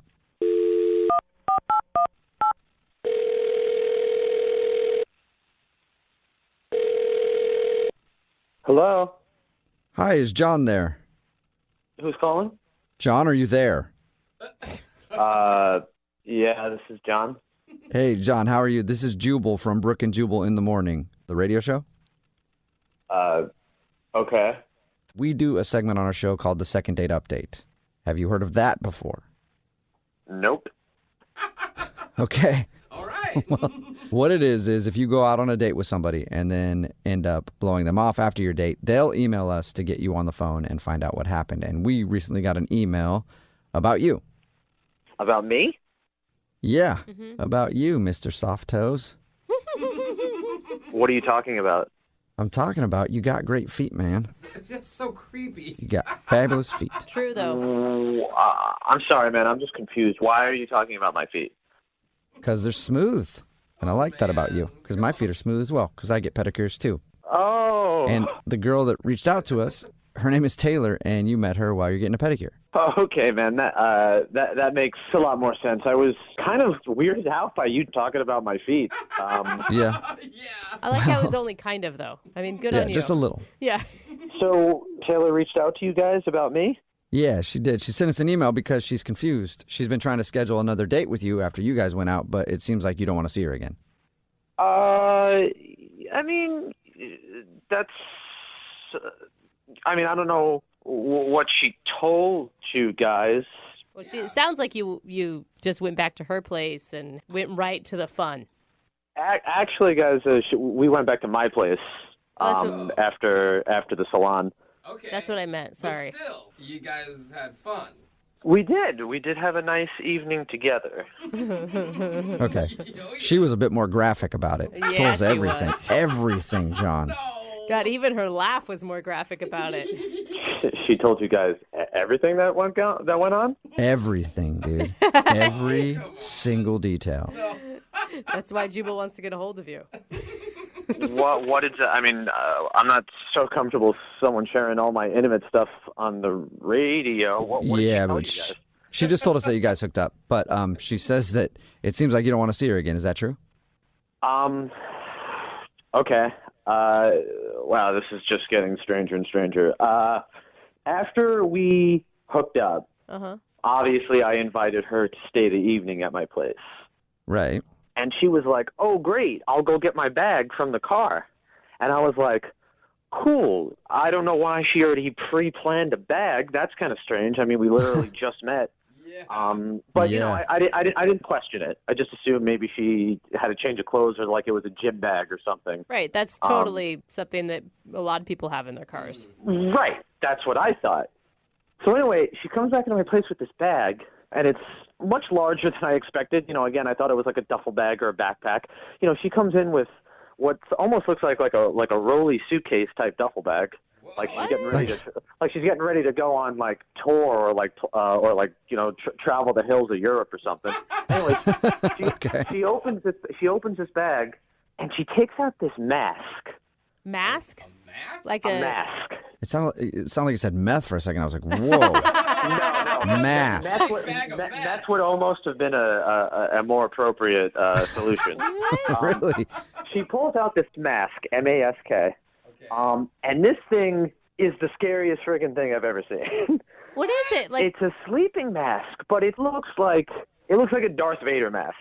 It looks like it's got tubes and it's got like these giant red bulgy eye holes that like will block out light, but like to the outside, you know, it looks like you're like a villain in a Batman movie. Red eye holes. That does sound like an evil mask. Right. So she tells me before she puts the mask on, she's like, yeah, sometimes I have problems breathing in my sleep. This helps me. Also, if I don't breathe in the middle of the night, you know, you should call like 911 or something. Oh, boy. And I'm like, and now all of this is getting thrown on me, you know, literally minutes after we've just finished, you know. And then she puts the mask on, and it's exactly how I could imagine it. Like Darth Vader, she's breathing through these tubes, and it's the loudest, most annoying possible sound that could possibly come out of a sleeping mask. So I'm like laying there trying to sleep, and all I hear is Come on, though, that's not her fault. She obviously it's not her fault, but I mean, I have a horrid night's sleep. Like I get zero sleep. Not only that, I am freaked out by this mask. That's scary. Again, I really, really like Taylor, and we had a great evening together. But that was just that threw me off, man. So I mean, you guys can understand. I just think that it'd be better right now if I don't see her. You obviously had an amazing chemistry. You got along really well. Yeah, I mean that's true. It's just, I mean, you know, maybe I'm not describing it better. You really need to take a peep at this thing. You know, I mean, I wouldn't be surprised if she told me, like, you know, I also like to wear it most hours of the day. I mean, that's all I would need. Let's ask her, John. She's on the other line listening and wants to talk to you. I mean, I don't know why I forgot to tell you that, but we should just ask her. What? Yeah, Taylor is actually on the line listening and wants to talk to you.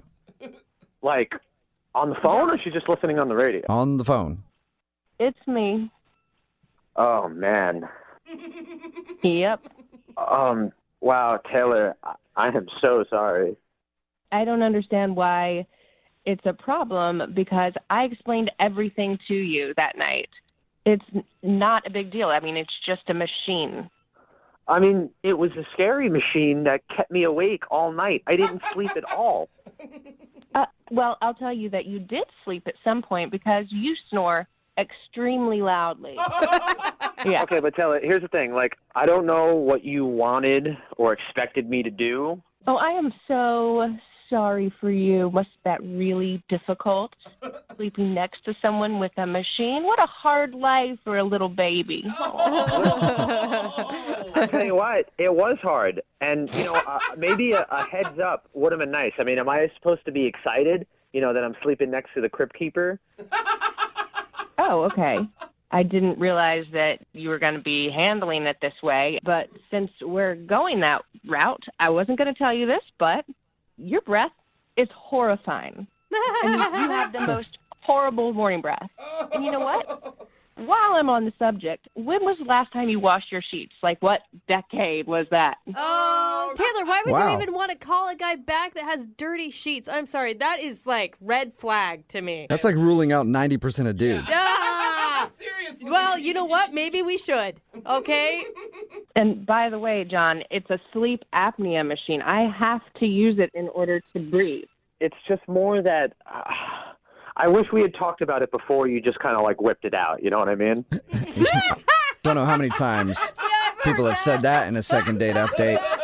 So when I was supposed to then say, oh, and by the way, I have a huge mask that I wear at night. I think I would have appreciated that, honestly. Really? No, you Why? wouldn't Because you have. would have sent me home? I don't know. You don't know I would have sent you home. I would have probably been able to mentally prepare myself before you pulled out the Son of Krypton's mask from your black duffel bag. It feels like you're bullying her over a medical device, is what it feels like. Yeah, I'm not trying to say anything bad, but Darth Vader over there, John, doesn't really sit like you're not trying to say anything bad, you know? Yes, thank you. Right.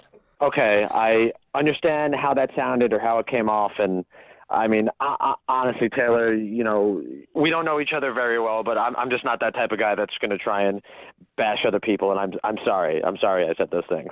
John, would you like to go out with Taylor one more time on a second date? We'll pay for it. No. Listen, no, I am not interested in that. Yeah, but we haven't heard from John yet. John, would you like to go out on a second date with Taylor? We'll pay for it. Well, you know, after hearing what she... No, John, I don't want to go on another date with you. You're a sleep shamer.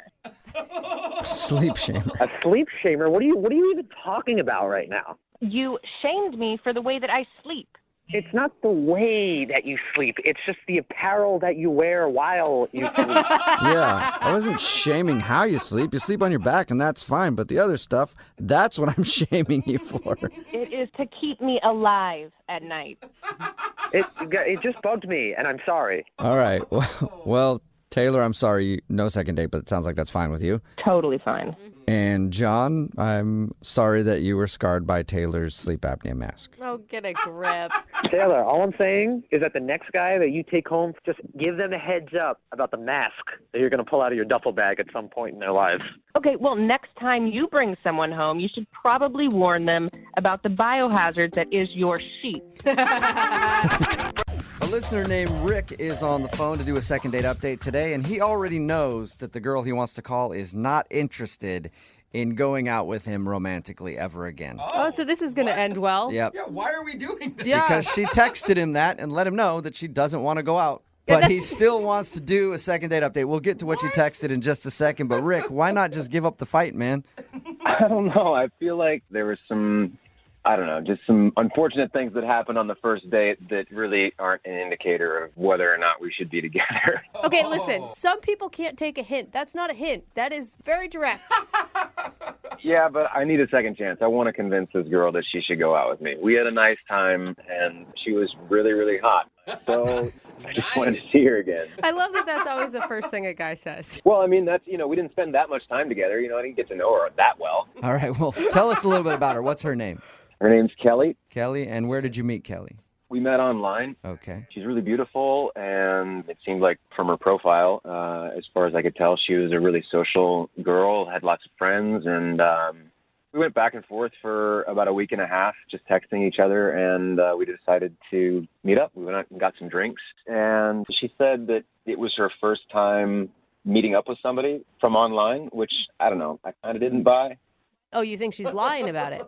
Well, no, I just think that that's something that everybody says when they're meeting up with someone for the first time. Yeah. Nobody likes to admit that they're online dating. Like, man, I've been on this site for 3 years now. Still can't make anything work. You're my 30th date. Yeah.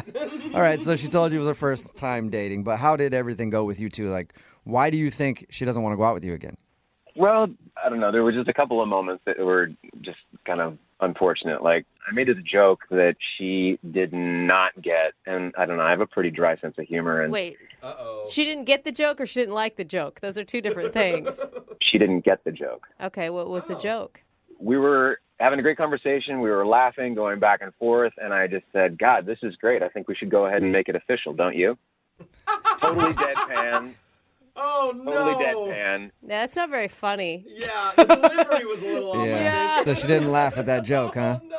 Yeah, no, she didn't think it was very funny. And I told her that I was joking, and she kind of laughed it off. And Oh, my God. She probably thinks you're lying about the joking line, and you think that she's lying about never online dating. You guys are really...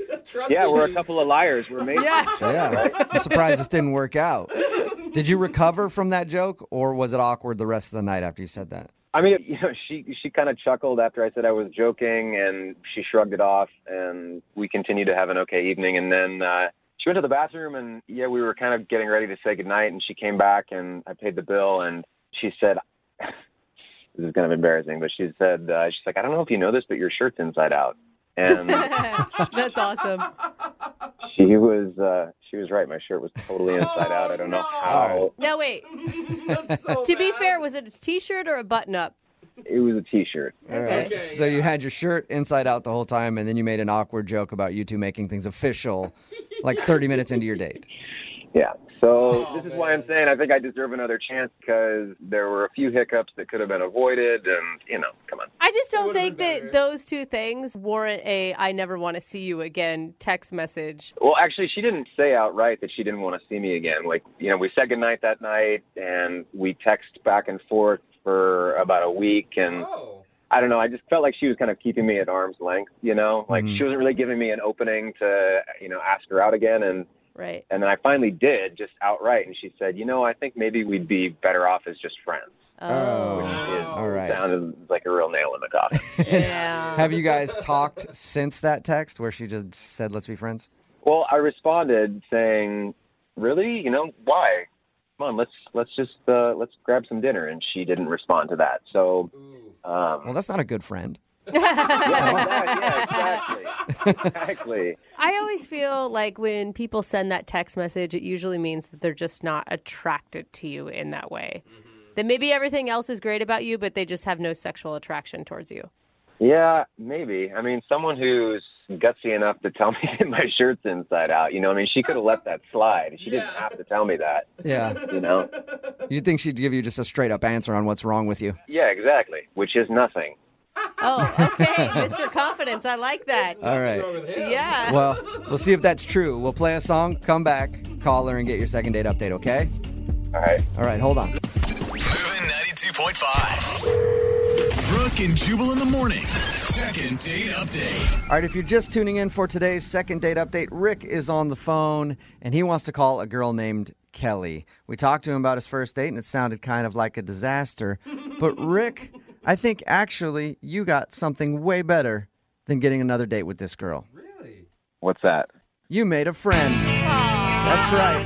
We all need more friends. Rick made himself a friend because after their date, they were texting back and forth a little bit, and one of her texts said, you know what, I think we're better off as friends, and that's the last time she's talked to him. So she's not really a good friend that you keep in touch with a lot, but she is a new friend, and I think you should just rejoice in that, Rick. Oh, God. I think that's a no from Rick. I don't think he's excited for some reason. Yeah, got plenty of friends. Would really just like a second date. Okay. And were you really into her at the end of your first date, or is this one of those want what you can't have type of situations? No, she's great. I really would like to see her again. Okay. That's the truth. Okay, and just to recap, there was an awkward moment on the date when he made a joke that they should make things official. She didn't get the joke, so he thinks that could be reason number one why she just wants to be friends with him. And then he also was wearing his shirt inside out the whole time, and she waited until the date was over to tell him that. That's another reason that he thinks she doesn't want to go out with him again. All right, Rick, I'm about to dial her phone number. Here we go. Okay, thank you.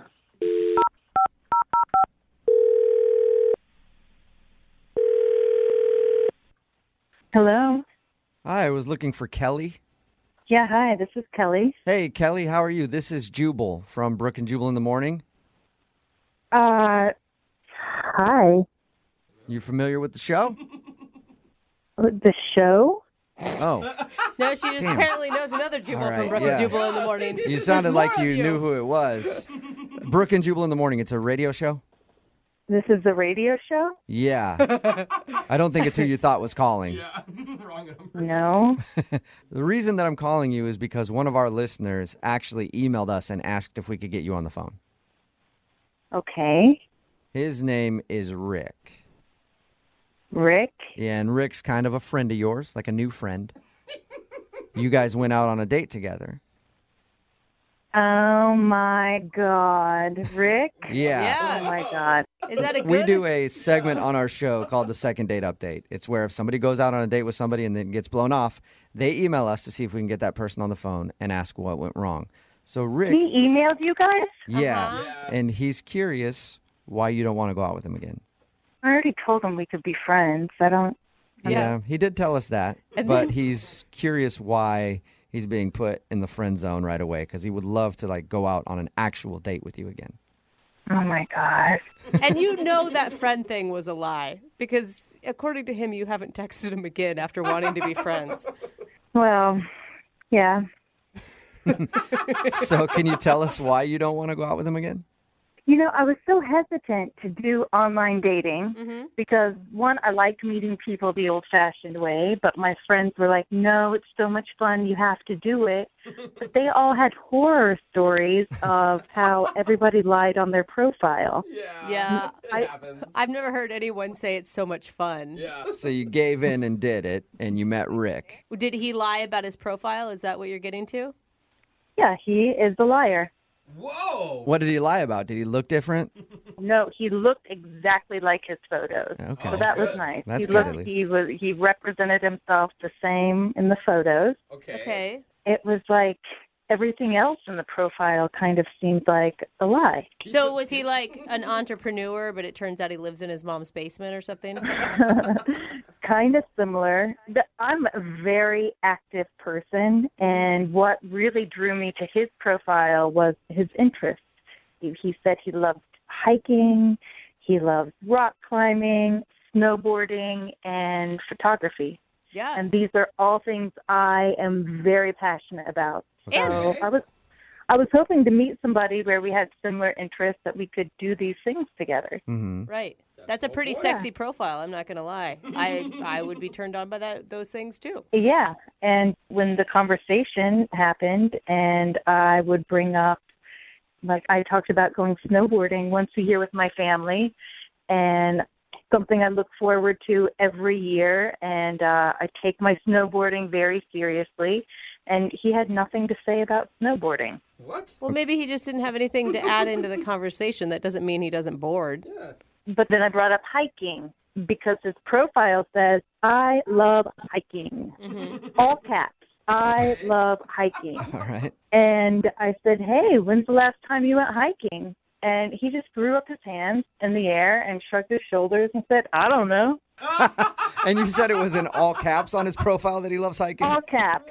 Exclamation point. All right. It's such a weird thing to lie about. Well, that's like the basic thing to say, right? I love hiking. I love outdoors. Yeah, if you want to seem like an outdoorsy type of person, you just say you like to hike. Yes, it was just so strange. He had nothing to add about this, so I kept asking more questions about the rock climbing and mountains he liked, and he would just stare at me with like a blank stare. So Then I talked about photography Yeah. and asked him what's his favorite camera, and he said, I don't know, I just use my phone. super passionate, obviously. Yeah.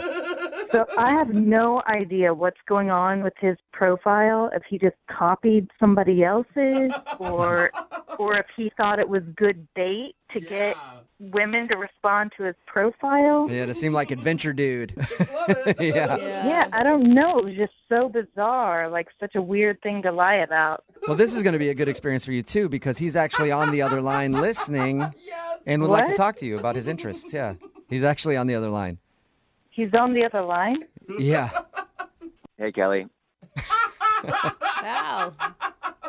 Hey. Wow. Big misunderstanding here. Yeah, sounds like it, Rick. It's one way to word it. So, you heard everything. Everything I said was true, right? Can you explain why you put all those things on your profile? Well, I put them on my profile because I'm interested in them.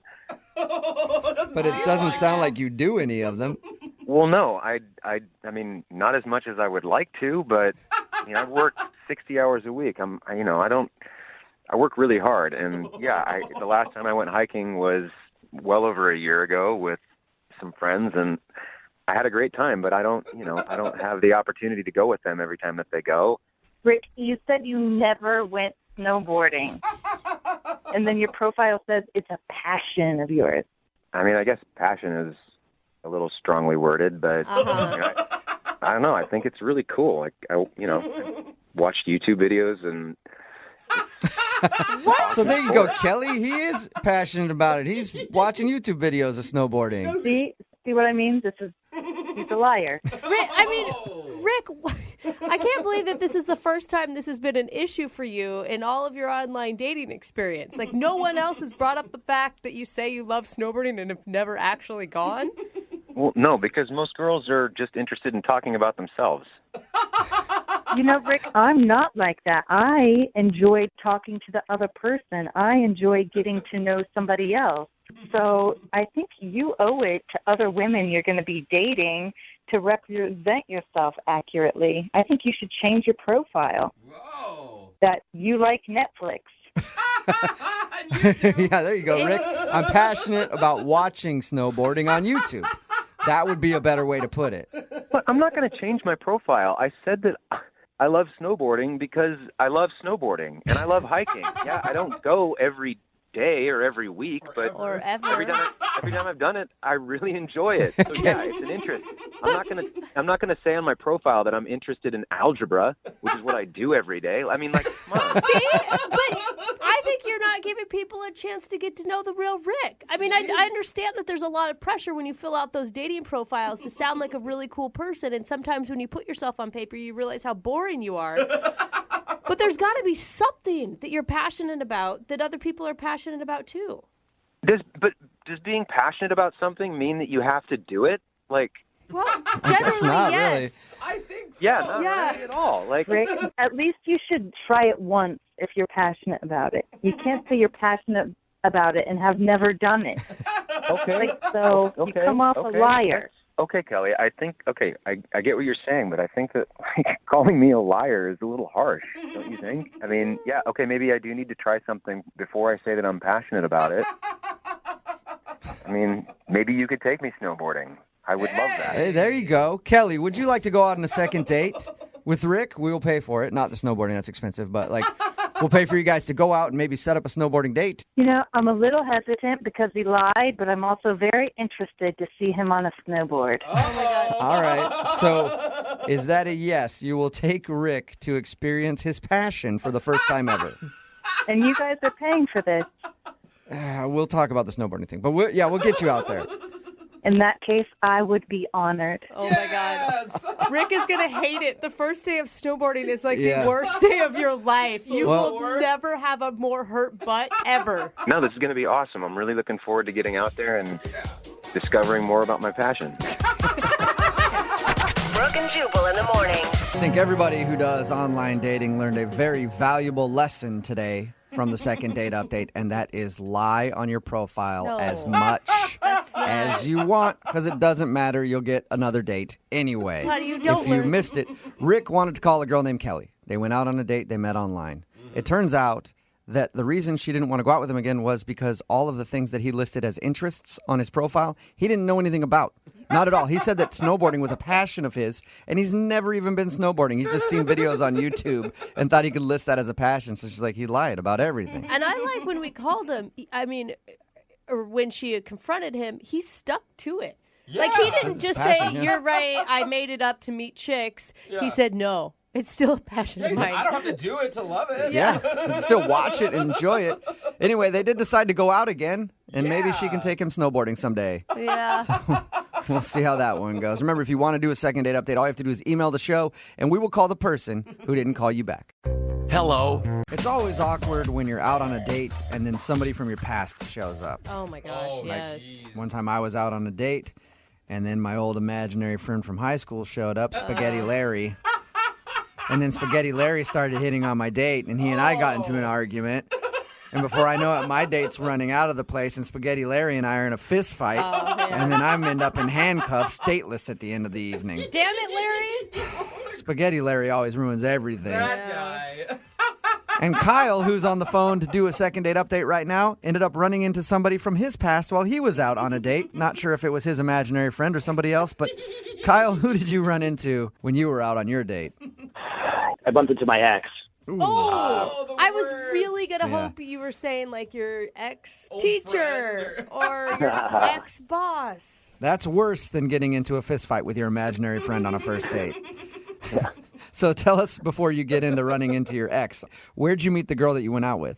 I met her on Tinder, though. Like, I had good vibes from her from her photo, not to sound pervy, but, it was good. Like, we both swiped. We both swiped to each other, you know what I'm saying? Yeah.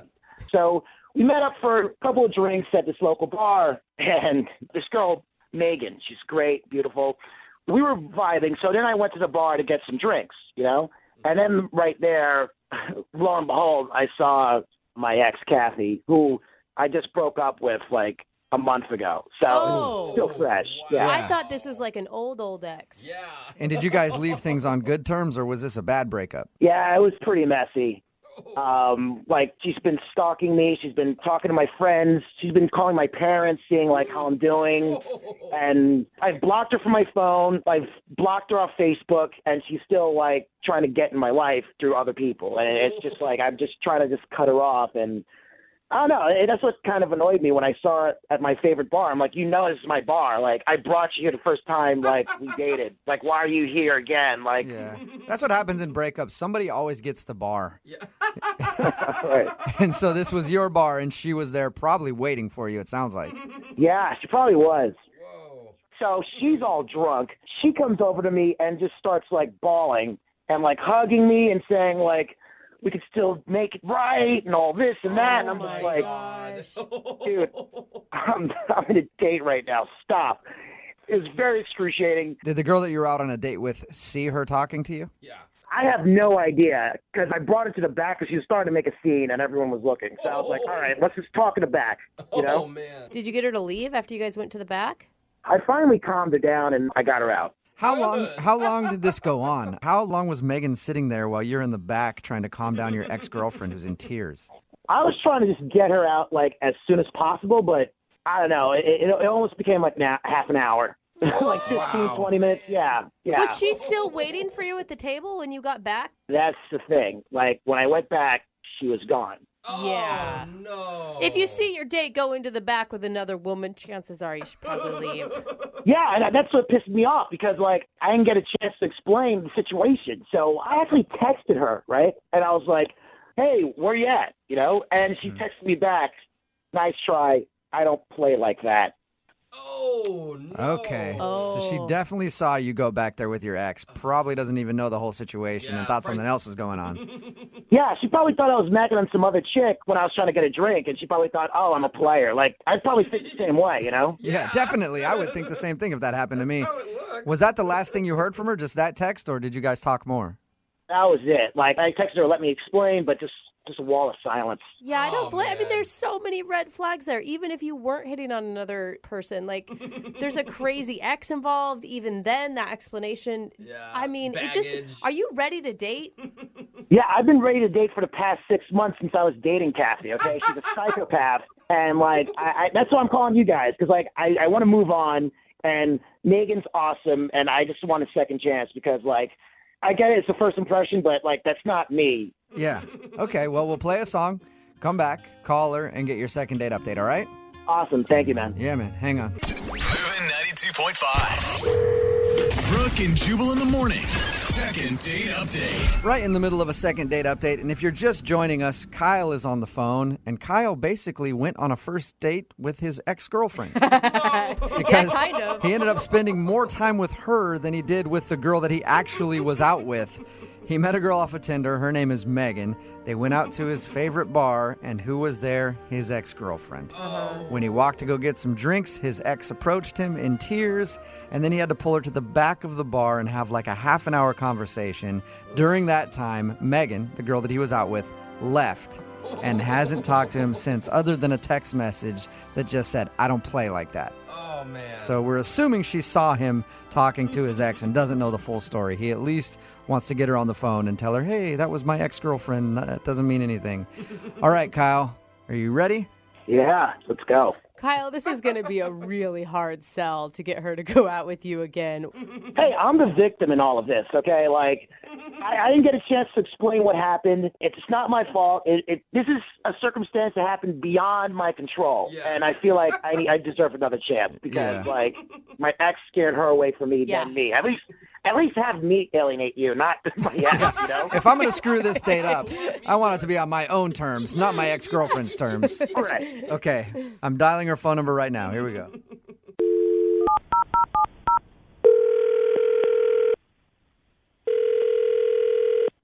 Hello, Hi, is Megan there? this is she. Hey, Megan, how are you? This is Jubal from Brooke and Jubal in the morning. I don't know who that is. You've never heard the radio show before, Brooke and Jubal in the morning? Is this like a prank call? No, it isn't. My name is Jubal, and I host the radio show that I just mentioned. It's called Brooke and Jubal in the morning. Okay. And I have a question for you.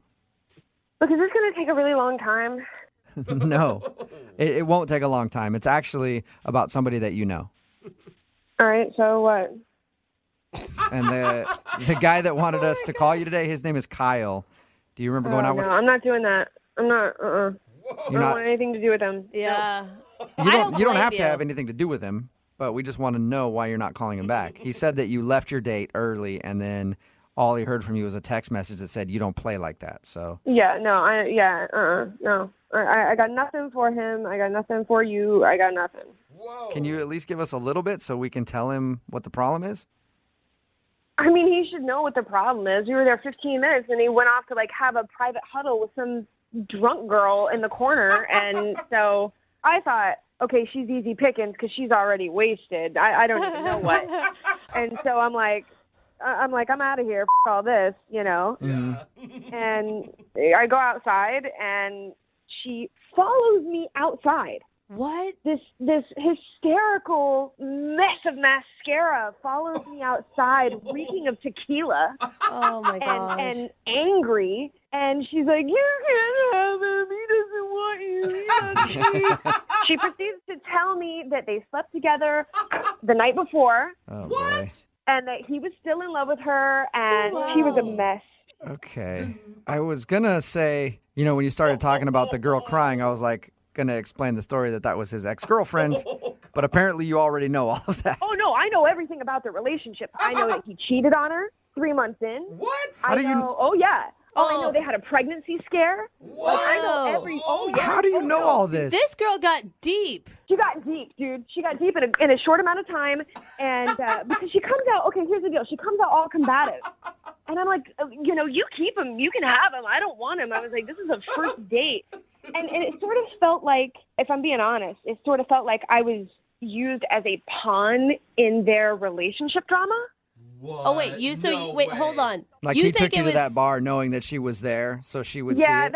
That's really what it felt like to me. No. So did you feel sorry for her? I mean, at first I was like, all right, I'm going to take my earrings off and this is going to happen. In a real way.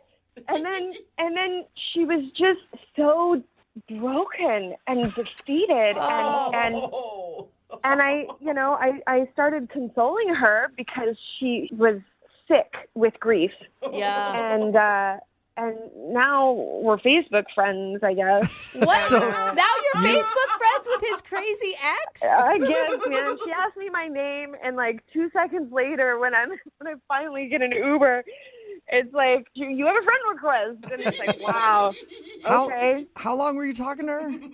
Honestly, like 15 minutes. Because like after she realized I am not a threat and I was disgusted myself with the man, then she needed a hug. And she started talking about, the sisterhood of women and how we're treated so badly. Oh, my God. I feel like just even hear this story. I'm like, you were the angel that was put into her life to help her get over her ex. I spent the entire night consoling his ex while I wait for my Uber. That's pretty good first date story. Yeah. Oh, my God. Yeah. Yeah, I don't know if you guys set people up, but if anybody needs it, hey, They need it. Huh? Well, we don't set people up often except to tell them that Kyle is actually on the other line listening and wants to talk to you right now. Ha ha. No, I'm serious. No, I'm 100% serious, Megan. No, man, seriously? Yeah. Megan, it's me, Kyle. Holy Oh, did that really happen? I don't know why you're even on the phone right now. I'm so sorry this happened. I didn't know she confronted you in the parking lot. That's insane. That's crazy. Yeah, this whole thing is crazy, and you made it even weirder by doing all of this stuff instead of just letting it die. The reason I wanted to contact you is because I want to explain on my end what happened, and I just want to get a second chance. No! Are you out of your mind? I Not in a million years. Not in a million years would I ever subject myself to that again. And besides, man, I gotta be honest, I know everything. I know way too much about everything. So with that intel, I can confidently tell you there is zero interest. Hey, I don't know what she told you, but I'm just saying right now, at least 30% of that stuff she told you is not true. At least 30%. You're not claiming that all of it's not true, That's not Kyle? a very good percentage, Kyle.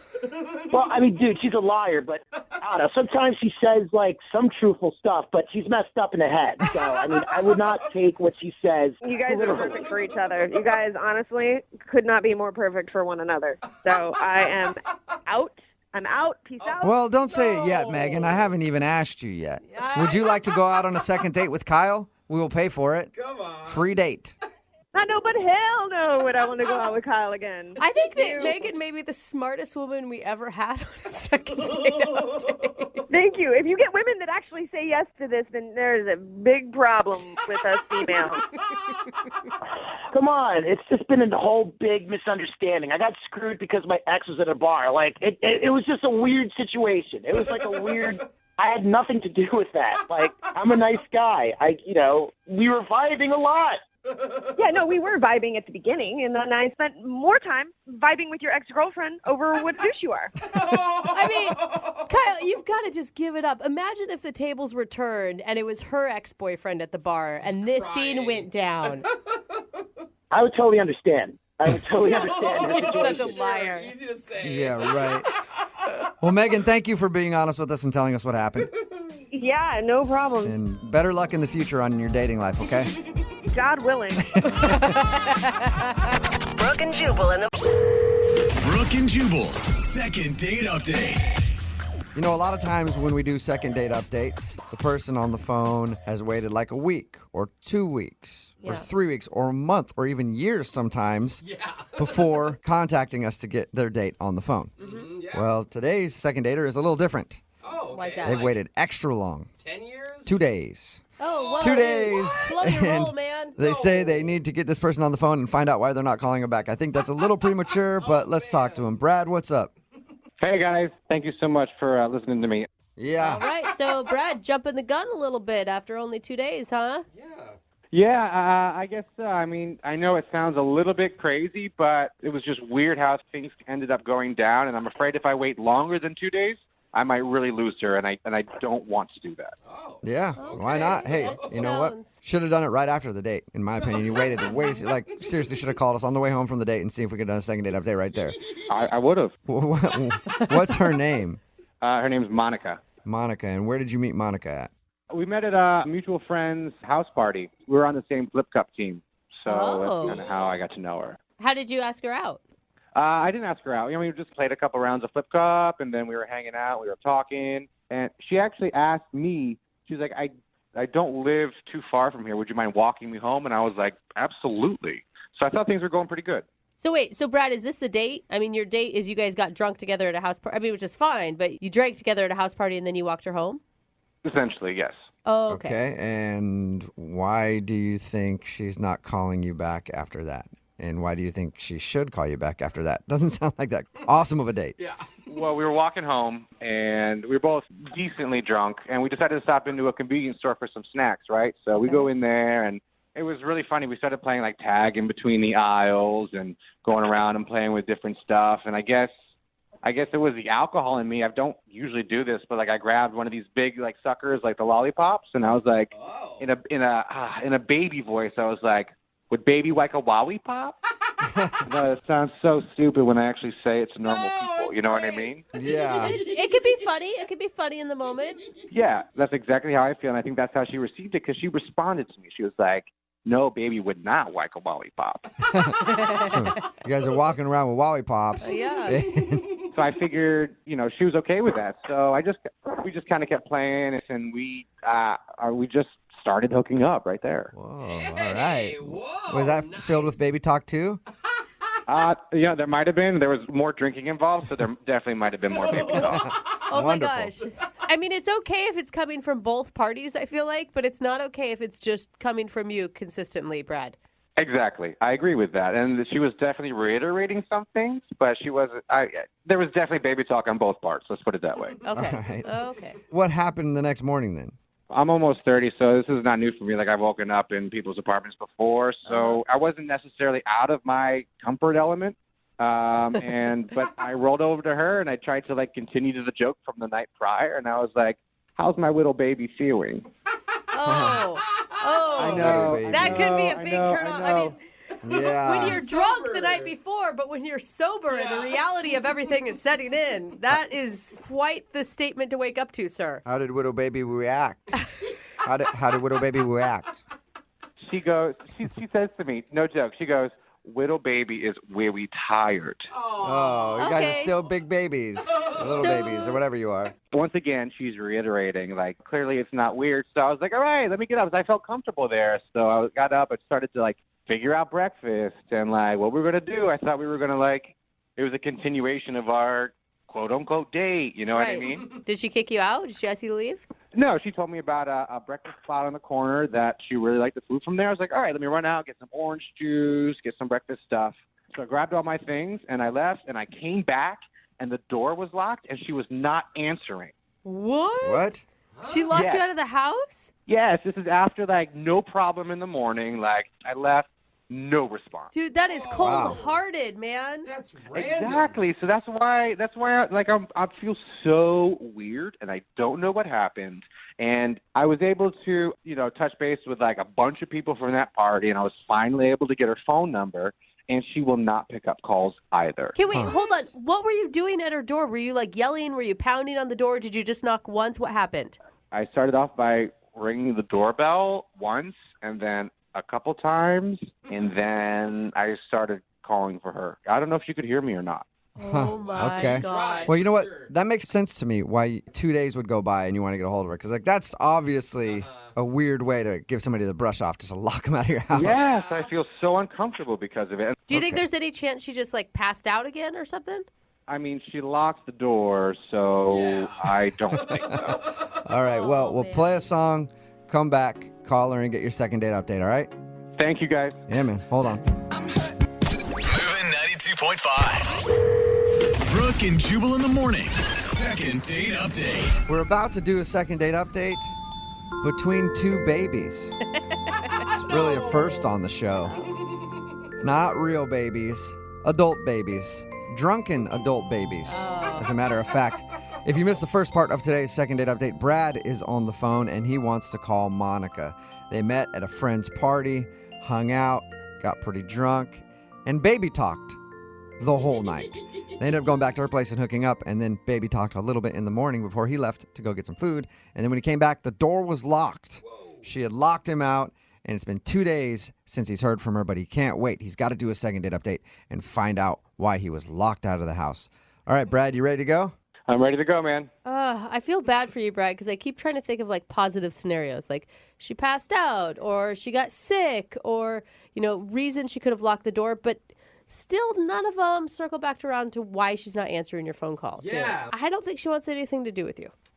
Yeah, don't say that. All right, well, let's just call her. Okay. All right, we'll just get some proof for you. Yeah, you guys are honestly just making me feel worse. Please just make that call. All right. I'll dial the phone number right now. Here we go.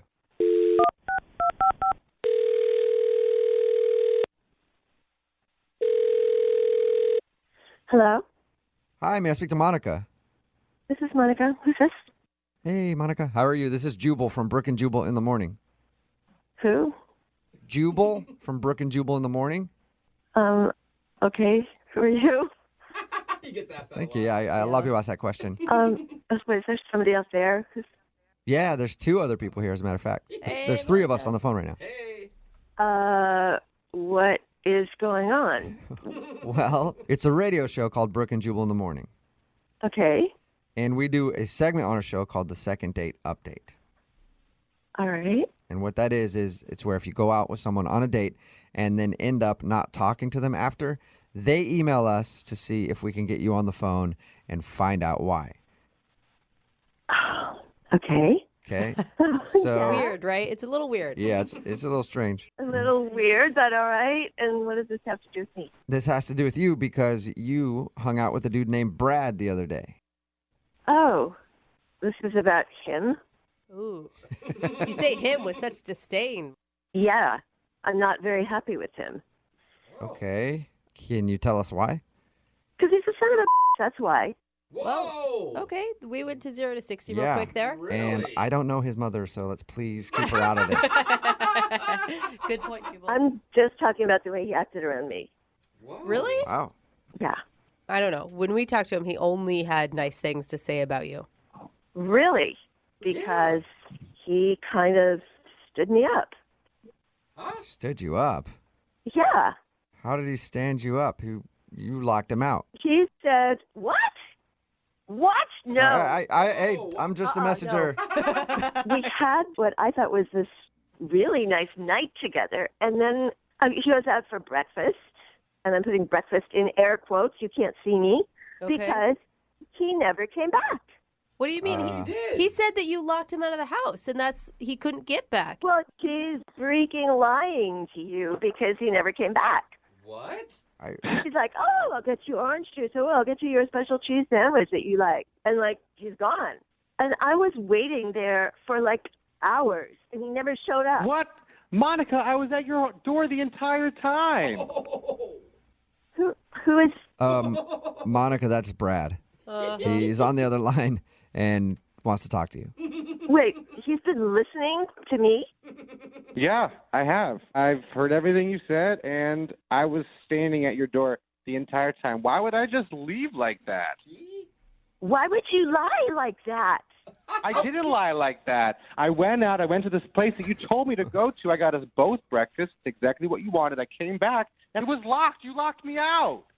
Why would I lock you out? I was hungry. I don't know. That's what I'm wondering. Oh, my God. So wait, who's lying here? Yeah, I don't know. Either someone got locked out or you didn't show back up, Brad.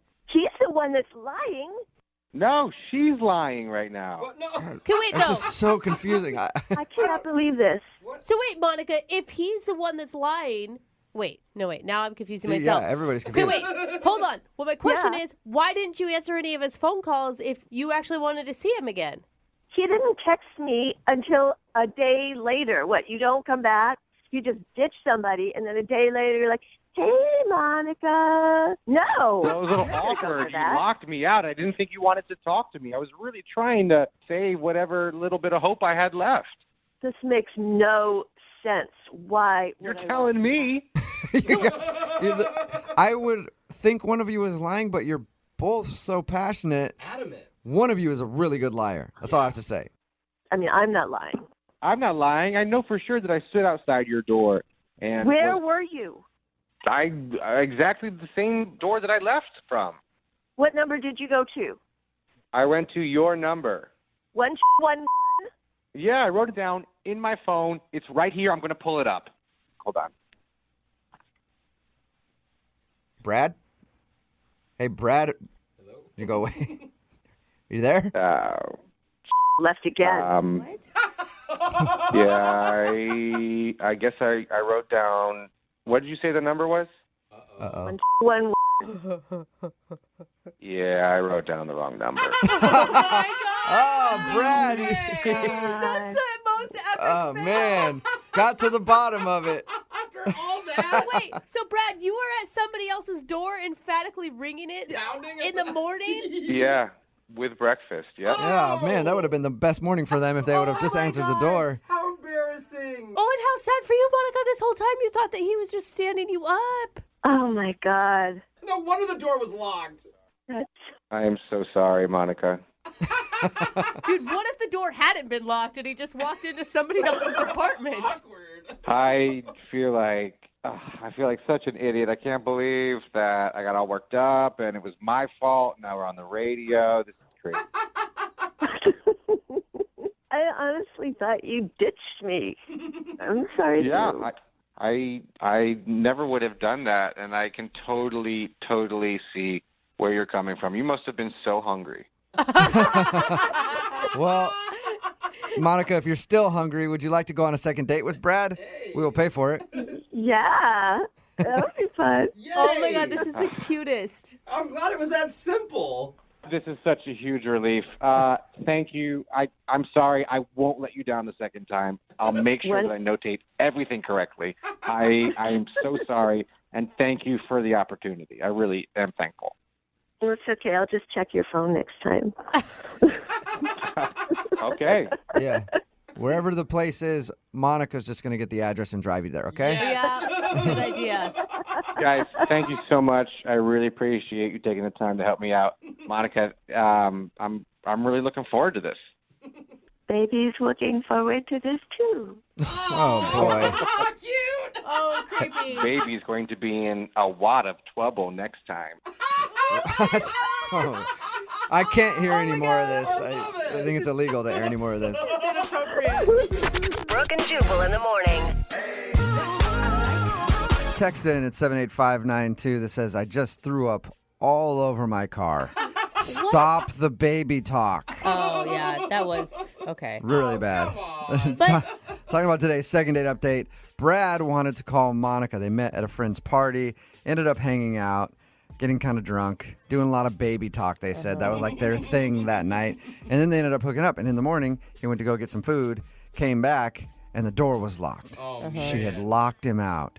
Dude. And then he left, waited 2 days. He's like, called us, asked us to do a second date update and get her on the phone because he couldn't wait long. He's like, why did she lock me out? And the two of them argued back and forth. She thought that he just left and went to go get food and just took off. Yeah. He thought she locked him out. Turns out he went back to the wrong apartment. Oops. You know, he learned a valuable lesson. Yeah. You don't write down an apartment number. You just take a picture of it. Ooh, that's Yeah. smart. That's what I do with parking, man. I didn't ever thought of that. Yes, you That's just really take good. a photo. Yeah, whenever I park at a spot that has number on it, I take a photo of it. Because Yeah. he wrote the number down in his phone, and while they're arguing, it was really confusing. I'm like, one of these people is a really good liar because Someone's both of them lying. were completely convinced that the other one screwed them over. And then he checked his phone to see which apartment number it was, and he's like, oh, my bad. I will say this is like the first time maybe in second date update history that the two people were like normal. Were they though? Yeah. They That were was baby talking back and Well, forth. yeah. Is that Okay. normal to you, Well- Jose? Because then we need another discussion. Baby talk, I mean, think, is normal to Jose. Yeah. What's your nickname? You and your girlfriend's nicknames for each other? I'm Papa Bear. She's Oh, Mama gosh. Llama. Exactly. If there's anybody who's cool with baby talk, it is definitely Jose. He's like, that's totally normal. Yeah, I'm like, what's everyone freaking out about? It's cute. I mean, don't know. they were meant for each other because they both liked it. Yeah. Or they were meant for you. I'm not sure which, Jose. So the couple in the second date update did do some baby talk at the end of it, and we had to let them go at that point. It's like, Yeah. dude, just go on your date already. We get it. Remember, if you want to do a second date update, all you have to do is email the show, and we will call the person who didn't call you back. It is Friday, and you know what that means. Sure do. Our little showman. He's getting ready in the other room. His jazz hands are flailing.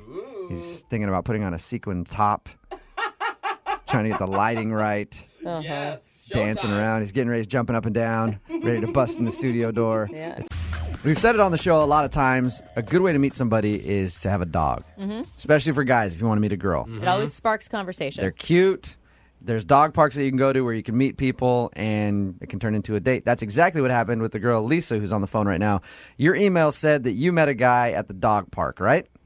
Yeah. What kind of dog did he have? Aww. He had the most adorable chocolate lab. That is a That man is dog. cute. That is a man dog right there. Two things that women like, dogs and chocolate. Perfect. Oh, yeah. All right. So, Lisa, you emailed us about him. It says that you went to the dog park and then went out for drinks. Yeah, he was really sweet. His dog was completely adorable. Our dogs got along, which is always a good thing. So we met a little bit later that evening. Lisa, you sound hot, are you? Just Oh yeah. Are you? You're so creepy, Dude, Jewel. if she someone's does. getting hit on at the dog park, they've got to be good looking. Yeah, she sounded hot to me, so I just want to know if you're hot. Oh, of course. What kind of dog? Can I ask what kind of dog you have? Forget the dog. What do you do for a living? Well, are you hitting on her? I'm a model. You're a model. Yeah. Really? Are you joking because I said that you're hot and now you're messing with me? Not at all. What do you model for? Catalog. Really? Like Home Depot or Victoria's Nordstrom's? Secret. There is a difference between those two, big time. I would say like halfway between those two. Okay. All right. Someone from Victoria's Secret and someone from Home Depot, exactly halfway. That's what I'm like. Stop hitting on her. Can we just get back to the date? I That's just the want to know if point. she was hot. That's all. Yeah, we know. All right. Did he ask you out or did you ask him out? He kind of asked me out. Mm-hmm. It was very, very casual. Sort of, we had wings, and I'm not a big beer drinker, but he kind of showed me some ones that were nice, and I liked them. It was like the Okay. first time I've ever actually enjoyed it. All right. Were you nervous at all going into this date, Lisa, since it was so laid back? Not really. I mean, it was just really easy to talk. Like, the dogs were a perfect conversation. Right. Like, whenever the conversation started to lag, Right. we could just talk about that. What did you like so much about him? Was it just that he was funny and everything else and made you feel comfortable? He was really interesting without being, like, making the whole conversation about him. He introduced me to beers that I enjoyed, which I'd never experienced before. Did he really like the fact that you were a model? Oh. He hated it. Yeah. I'm sure he hated it. the He's whole like, time. great, another model that I have to go on a date with. I think this is really interesting because it sounds like he was the one that initiated everything and that you weren't really actually looking for a date.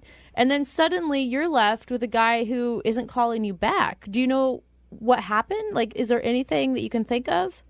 I mean, I've been sort of going over it and over it. It's been a couple weeks. I did text him a few times, but he didn't get back to me. How did the date end? I said this was really fun, and I think he said, yeah, I had fun too, and he kissed me. Why would he not call- So we didn't make specific plans to see each other again, but I just kind of assumed, well, yeah. It's so weird. I mean, the guy meets a model who loves dogs, will try any beer that he gives her, kisses her at the end of the night. I mean, you sound like the perfect woman on paper.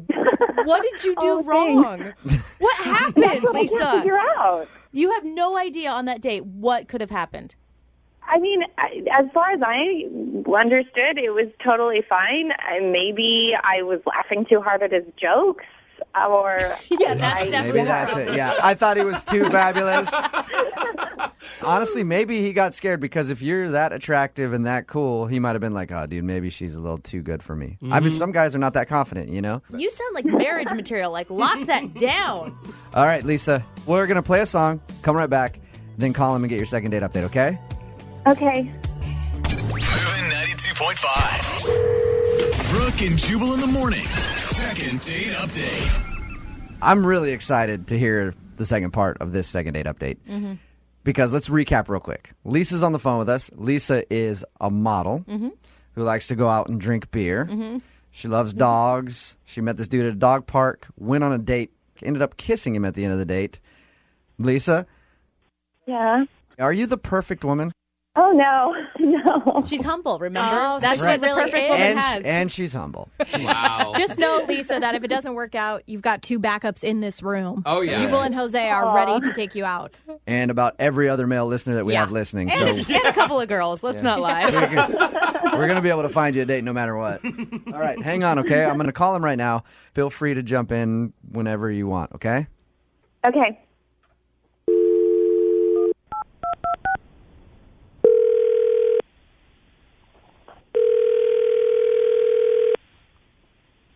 Hello? Hey, can I speak to Julian, please? Yeah, this is Julian. Hey, what's up, man? This is Jubal from Brooke and Jubal in the morning. I'm moving 92.5. How are you? I'm good, man. I'm good. How are you? Not too bad. Just calling you to chat for a second, if you have a few. I got a second. What's going on? Julian, you're confident. I like that Yeah. about you. And you listen. So you listen to our show at all? Yeah, I've heard it. Okay. Have you ever heard the second date update segments that we do? I think I have. It's where, like, people, like, talk about like their bad dates and stuff. Right. Somebody emailed us about you. Oh yeah. Yes. You went out on a date with someone and then didn't call them back. Any idea who we're talking about? Is it Lisa? Yes, it is Lisa. Julian, real quick. She's a model who likes dogs. She seems really cool and laid back because she went to have beer with you that she doesn't normally drink beer, and she kissed you at the end of your little date. Can I just be very blunt with you and ask you, what the are you thinking not calling her back? Like, it sounds like the perfect woman. What's your problem, Julian? I don't know. Just a model. It was cool. It was fun. It was, I don't know. Did you like her? Did you connect with her? Yeah, sure. She laughed a lot, which was great. And, she tried those beers. Her dog was super cool. It's a lot of fun. But, you just kind of know when it's not going to work out. Okay, well, why don't you think it's going to work with her?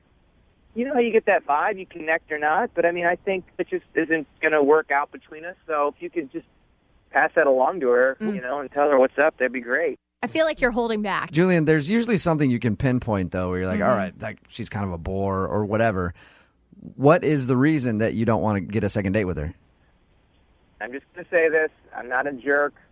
But at one point in the date, she told me that she's 31 years old. Okay. And I'm 28, and I just got this rule where I don't date girls who are in their 30s. Oh! Okay. Really? In their 30s? Yeah. I'm 31. Hey, Julian, Lisa's on the phone with us right now. Yeah. Hey, what's going on? I didn't know you were on the line. What's going on with you? 3 years is too much for you? What? You can't handle a 3-year age difference? You're almost 30 yourself. I know, but I don't date girls who are 30 themselves. Oh! There's so many 30-year-old girls out there that just want to kill Julian right now. Why? Why? I mean, no offense, but it's just I don't want to start something with a girl who's like significantly older than me. Like, I know it's only 3 years, but like 29 to 30 is a huge, huge difference. What? You can't do math very No, well. it's not at all a huge difference. That's like nothing these days. But your state of mind is a huge difference. Like, in their 30s, Okay. they're looking to have, like... Was I acting family. old? Was I acting... I don't understand. Was I acting like an old lady to you? No, not at all. I get You're it. super fun. It's not you. It's not you. It's me. It's my thing. I just don't want to date an older girl because I don't want to... I want to get involved with someone who's a little older, who's going to be pushing to have kids earlier than I want to. Oh, my and who God. wants to, like... That's settle what I down was. and stuff. That's what I was thinking. I was going to say, Julian, I kind of understand where you're No. coming from because girls that are over 30 No. are usually looking to settle down and want kids. Yes, they are. Dude, Lisa, get him. Get him. You get him, girl. You tell him your peace of mind right Okay, now. First of all, it would have been just common politeness even to answer my text. You could have said anything. You said nothing. You didn't get back to me at all. Why did you kiss me at the end of the date? I didn't want you to think that I was, like, unattracted or didn't have a good time, and I didn't text you back or call you back because I didn't want to hurt your feelings, all right? But you could have said a million things. You could have been like, oh, I had a lot of fun, but I just don't see this happening right now. You could have made any kind of excuse or just, hey, have a nice life. That would have been better than nothing. I know a lot of women my age who have no interest in kids. My dog is my kid. My friends are my kids. I don't need kids. Thank you. So you're blocking yourself off from a lot of opportunities. Lisa keeps getting hotter, in my opinion, now that you said that. But I will say this. The majority of women that reach 30 and aren't in a committed relationship do start panicking. They want to get married and they want kids. A majority, Brooke. Wouldn't you agree with that? Here's the thing, dude. One date, you can't tell what people want. And you should treat each person as not a big general stereotype that's put on by media and magazines about how women are... Brooke, since the I'm moment I serious. met you and you turned 30, you started talking about how you wanted to have kids because you didn't want an AMA thing on your birth, whatever That's it's called. true. Right. Mature... And I was engaged and getting married. Like, because I was in you a wanted point. to be, but you've talked about how nervous it made you that you were getting older and not having kids. But so... I want kids. Not every woman wants kids. Right. Lisa doesn't want kids. He's making a big generalization that I'm the same person because I'm 32 as Lisa, who's 31, which isn't fair to either of us. But Here's Julian, the thing. You say that now at 31 or 32, but when you're like 34 and you hear that clock ticking, then you're going to be like, we got to have kids. And I'm like, I'm just 30 or I'm 31. I don't want to have kids. I'm not going to have kids till I'm 40. Are you I've figured it freaking out. deaf, dude? She said she didn't want to have kids. maybe she'll want kids She later. says that now. Yeah, she says that. No, exactly. Oh, you guys are idiots. I think that Lisa probably knows what she wants better than you or you. Well, considering you don't hang out with women over 30, how the hell would you know how they think? Lisa. Thank you. I know, dude. Trust me, okay? You don't know crap. Would you rather I lied to you or even, like, dated you a second or third time and slept with you and then been like, hey, guess what? Because, I mean, I think you're attractive. I think you're cool. I think you're great. I just don't like your age. And I like the fact that Julian also said that he knows he could sleep with you by the third date. Lisa, how about that? Oh, my God, Lisa. You dodged a bullet, girlfriend. I think so. Yeah. Holy cow. Well, I think I know where this is going to go. Really? You can tell already from my tone of voice? We will send you guys out on a second date. The show will pay for it. Oh, God. Julian, would you like to go on a second date with Lisa? If this question were to be posed to me like 3 years ago, I'd be like, yes. But as of today, no. Julian's going to end up old, 42, driving a freaking convertible Sebring, balding with nobody on the line. 3 25-year-olds in the back seat. Yeah, I was going to say, a.k.a. living the life. Congrats, Julian. Thank you. Brooke and Jubal in the morning. Brooke and Jubal's second date update. It's always nice to have fond memories after a first date. Like, oh, I remember our first date. We had pasta overlooking the water, and it was beautiful. Or we went for a long hike to the top of a beautiful mountain and saw the sunset. What a lovely memory. Or I remember when I got physically assaulted by them on a first date. What? That's always a great memory to have. And that's sort of what happened to Harry, who's on the phone right now and wants to do a second date update. His date physically assaulted him on their first date, but he still wants to call her back. You'll understand why he wants to call her back in a second. Harry, how you doing? Hey, I'm doing all right. How are you doing? Pretty good, man. Thank you for your email, and thank you for agreeing to do a second date update with us today. Before we get into how you were physically assaulted on your first date, tell us a little bit about the girl you want to call today. All right. Her name's Samantha. We met at a club. I was out for one of my best friend's birthdays. We had been pre-gaming, partying in the early evening. We went out, and it was like an amazing night. And then I met her, and she had the most beautiful eyes, amazing legs, and we started talking. And I'm sorry, I have to interrupt. You're making it sound like the moment was just beautiful, and she had beautiful eyes. You're at a club. You just thought she was hot. I think that's what he was saying. Beautiful eyes and sexy legs. I mean, I think that's exactly what he was saying right there. He said he was attracted to her. Yeah, I thought she was hot. That's exactly what I'm saying. Well, yeah, there you go. Okay, so how did you approach her at the bar? I kind of just walked up to her and just struck up a conversation. I was feeling really confident because I had been drinking. And, That'll do it. yeah. It does help a lot. So how long were you guys hanging out together at the club? We were probably at the club for like 2 hours, drinking and dancing and hanging out. So were you 2 hours, I'd say. Were you semi-sober when you met her? I mean, we were drinking pretty much the whole time, so I was pretty tipsy. Okay. Do you remember much of the conversation with her, or you don't really care?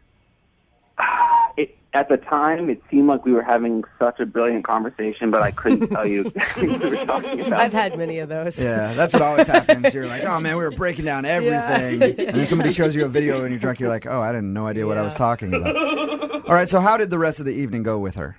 It was going really good. We went back to my place, and, things started to get a little intimate, which was nice. And that's kind of when things took a turn for the worst. And that's when the assault happened. What is Right, the Harry? assault? Do I have to say it? Yeah, you do have to say it. All right, well, how do I put it? Well, we were being intimate while she was having her moment. Somehow I got kneed in the face. So she kneed him in the face while they were doing it. What, did you scream or what? I mean, that had to ruin everything. I was so shocked. I literally fell off the bed. It was really hard. And I'm not sure if it's from her knee or the fall off the bed, but I had like a cut on like kind of the like edge of my forehead. So you're Drunk bleeding? sex is the best, isn't it? Just flailing around on the bed. She knees you in the head and you fall off and then get a cut on your head. Yeah, I guess it's funny now, but it wasn't so great at the time. What did she say to you after that? From what I remember, she just came right over and like was really apologetic, and trying to take care of me. You know, I was like kind of blacked out a bit. Yeah, she gets some gauze and bandage up your head like you had a huge head wound. Well, she took me in the bathroom and she was putting like cold water on my forehead, and like she got a little like a towel and put it over my forehead. Like she was doing what she could. She injured you. Of course she's going to try to help you out. I wouldn't call you back after a night like that either. That sounds horrible. That's exactly what I'm worried about. I think she's embarrassed because we were having a great. I mean, this is like I'm embarrassed. I can't imagine what she feels like. Yeah. This is like the most bizarre thing that's ever happened to me. Have you sent her any text messages or called her being like, hey, I think it's funny what happened. It's okay. Don't be embarrassed. No, I've been texting her like. I texted her like a bunch of times trying to make her feel better and, you know, kind of like to like play it down like it's a joke. Like, you know, I don't want her to see the bandage on my forehead, you know. And has she said anything back to you at all? No. Okay, my guess is she probably is embarrassed and doesn't want to call you back after that. I can understand that. That's what I'm thinking because, you know, in the morning she wasn't there. She just left. So, like, that's exactly what I'm thinking. When you give your date a concussion on the first date during sex, you might be a little scared to call them back. Yeah, so, I mean, that's why I sent you guys the email. All right, well, Makes sense. we're going to play a song, come back, call her, hear her side of the story, and get your second date update, all right? Okay. Moving 92.5. Brooke and Jubal in the mornings. Second date update. Today's second date update should be a lesson to all of the ladies listening right now. If you want a guy to be interested in you, so much so that he's willing to call a radio station to get a hold of you, all you have to do is knee him in the head during sexual relations. That's all it takes for a guy to really want to call you back. Harry is on the phone with us, and today he wants to call a girl named Samantha. Samantha and him had a drunken night at his place. They were hammered. They were doing the things that people do when they're hammered. And in the middle of it, she kneed him in the head, and then he fell off the bed and cut his head. And when he woke up in the morning, she was gone. So he's assuming that she was just a little embarrassed about the situation and isn't calling him back. Harry, before we make your phone call, how long ago did this happen? The actual incident was probably like a month ago. Oh, it's that long that you've been trying to get a hold of her. So, do you have it worked out in your head what you're going to say once you get her on the phone? That's what you guys are here to help for, right? And how many text messages have you sent her telling her that it's okay what she did? Too many. A bunch. Okay. All right, well, I'm going to dial the phone number, see if we can get her on the phone, and get your second date update, okay? All right. All right, here we go.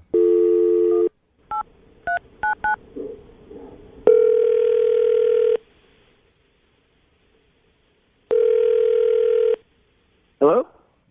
Hi, is Samantha there? No, she's in the shower. Can I take a message? Sure. Who am I speaking with?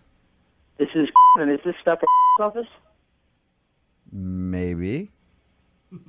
I'd really like to speak to Samantha, please. I'm her boyfriend. I can speak for her. It's fine. You're her boyfriend? Yeah. Are you calling us back about the appointment? Yes, I am, and the results are all back. What are you talking about? We haven't been in yet. Oh, no, I got all the results right here. No, I'm sure we haven't been in yet. We were coming in for the pregnancy test. Oh. Those are the results you're looking for. Yeah, is this Dr. Yes, it is. And you say that you haven't been in for the pregnancy test yet. No, we haven't been in for the pregnancy test yet. Okay. All right, what I'm looking at is wrong then. I'm sorry. My notes say that you guys went in. So you need an appointment? Yeah, that's what we were waiting on. Okay, got it.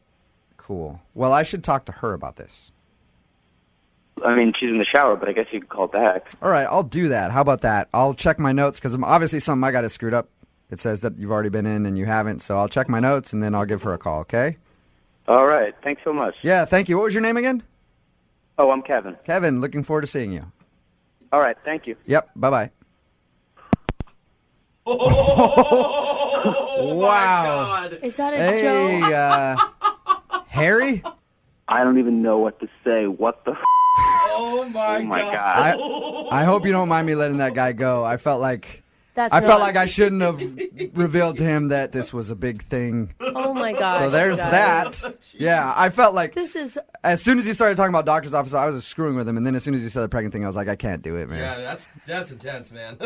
What are you gonna do? Are you gonna contact I'm not her? going to do anything. But look at the timing. I'm sorry. I know I shouldn't jump to conclusions, but What if you're talking about you hooked up a month ago and she's just now going to a doctor's office, No.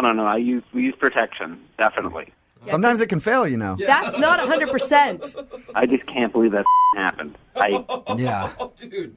Neither can I don't know what to say. I mean, like, it's nothing like this has ever happened to me before. This is I can still, try to call back and get her on the phone at some point and see if I no. can get you. I don't want to get involved in any way.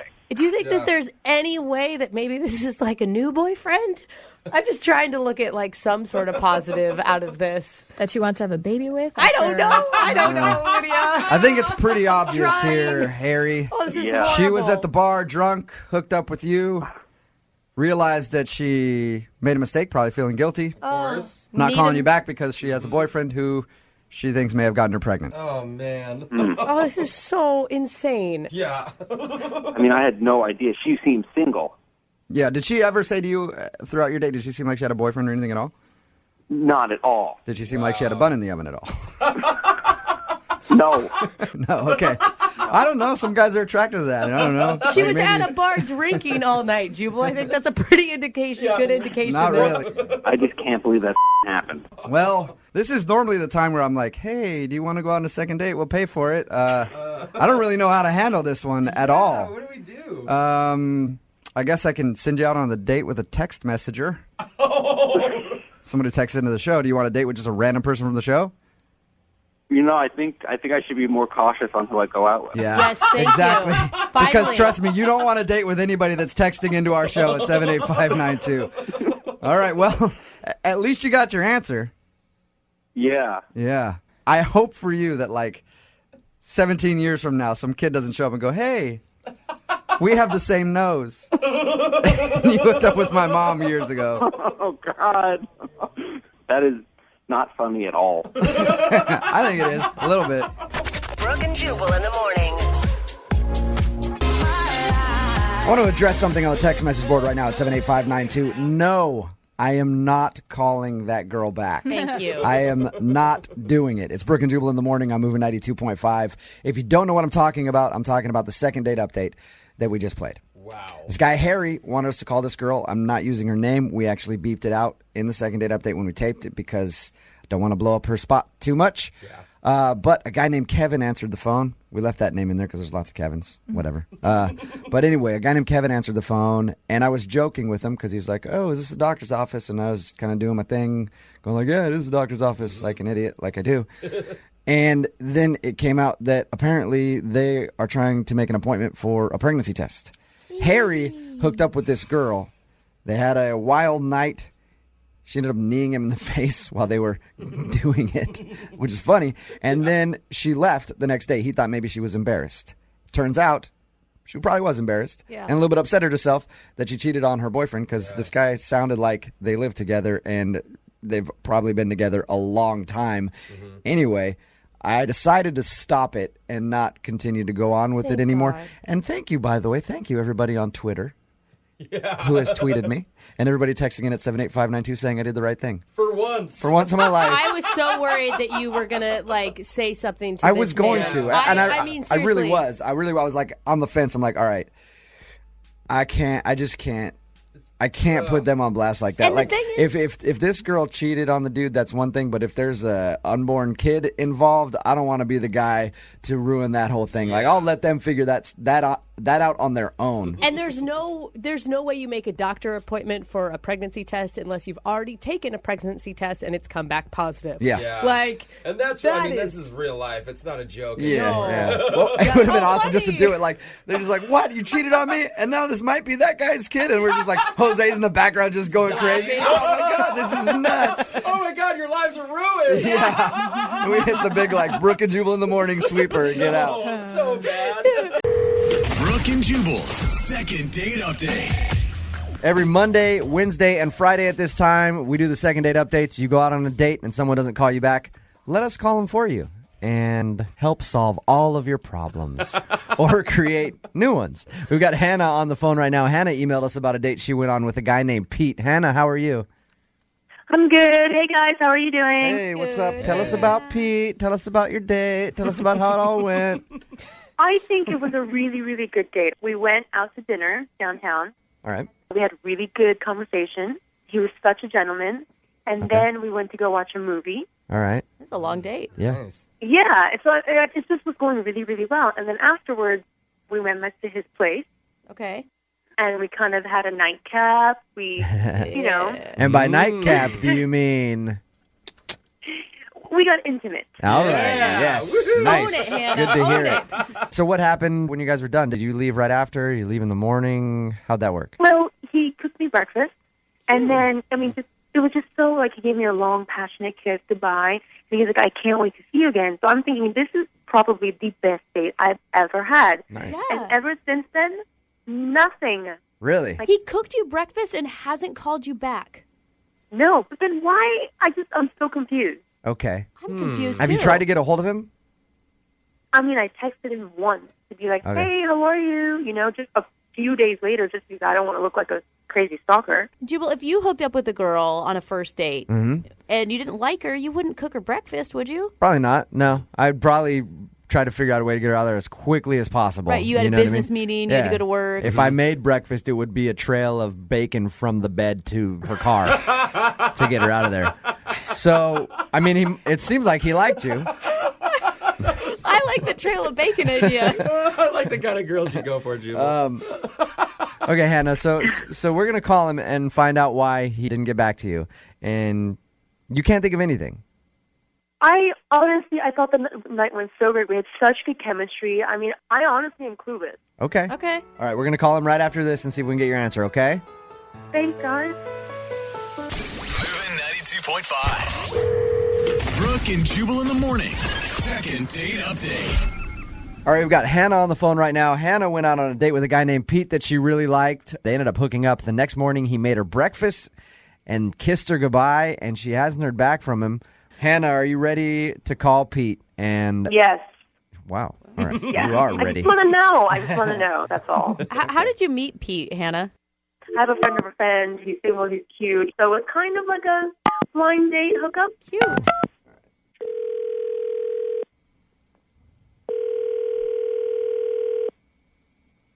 Hello?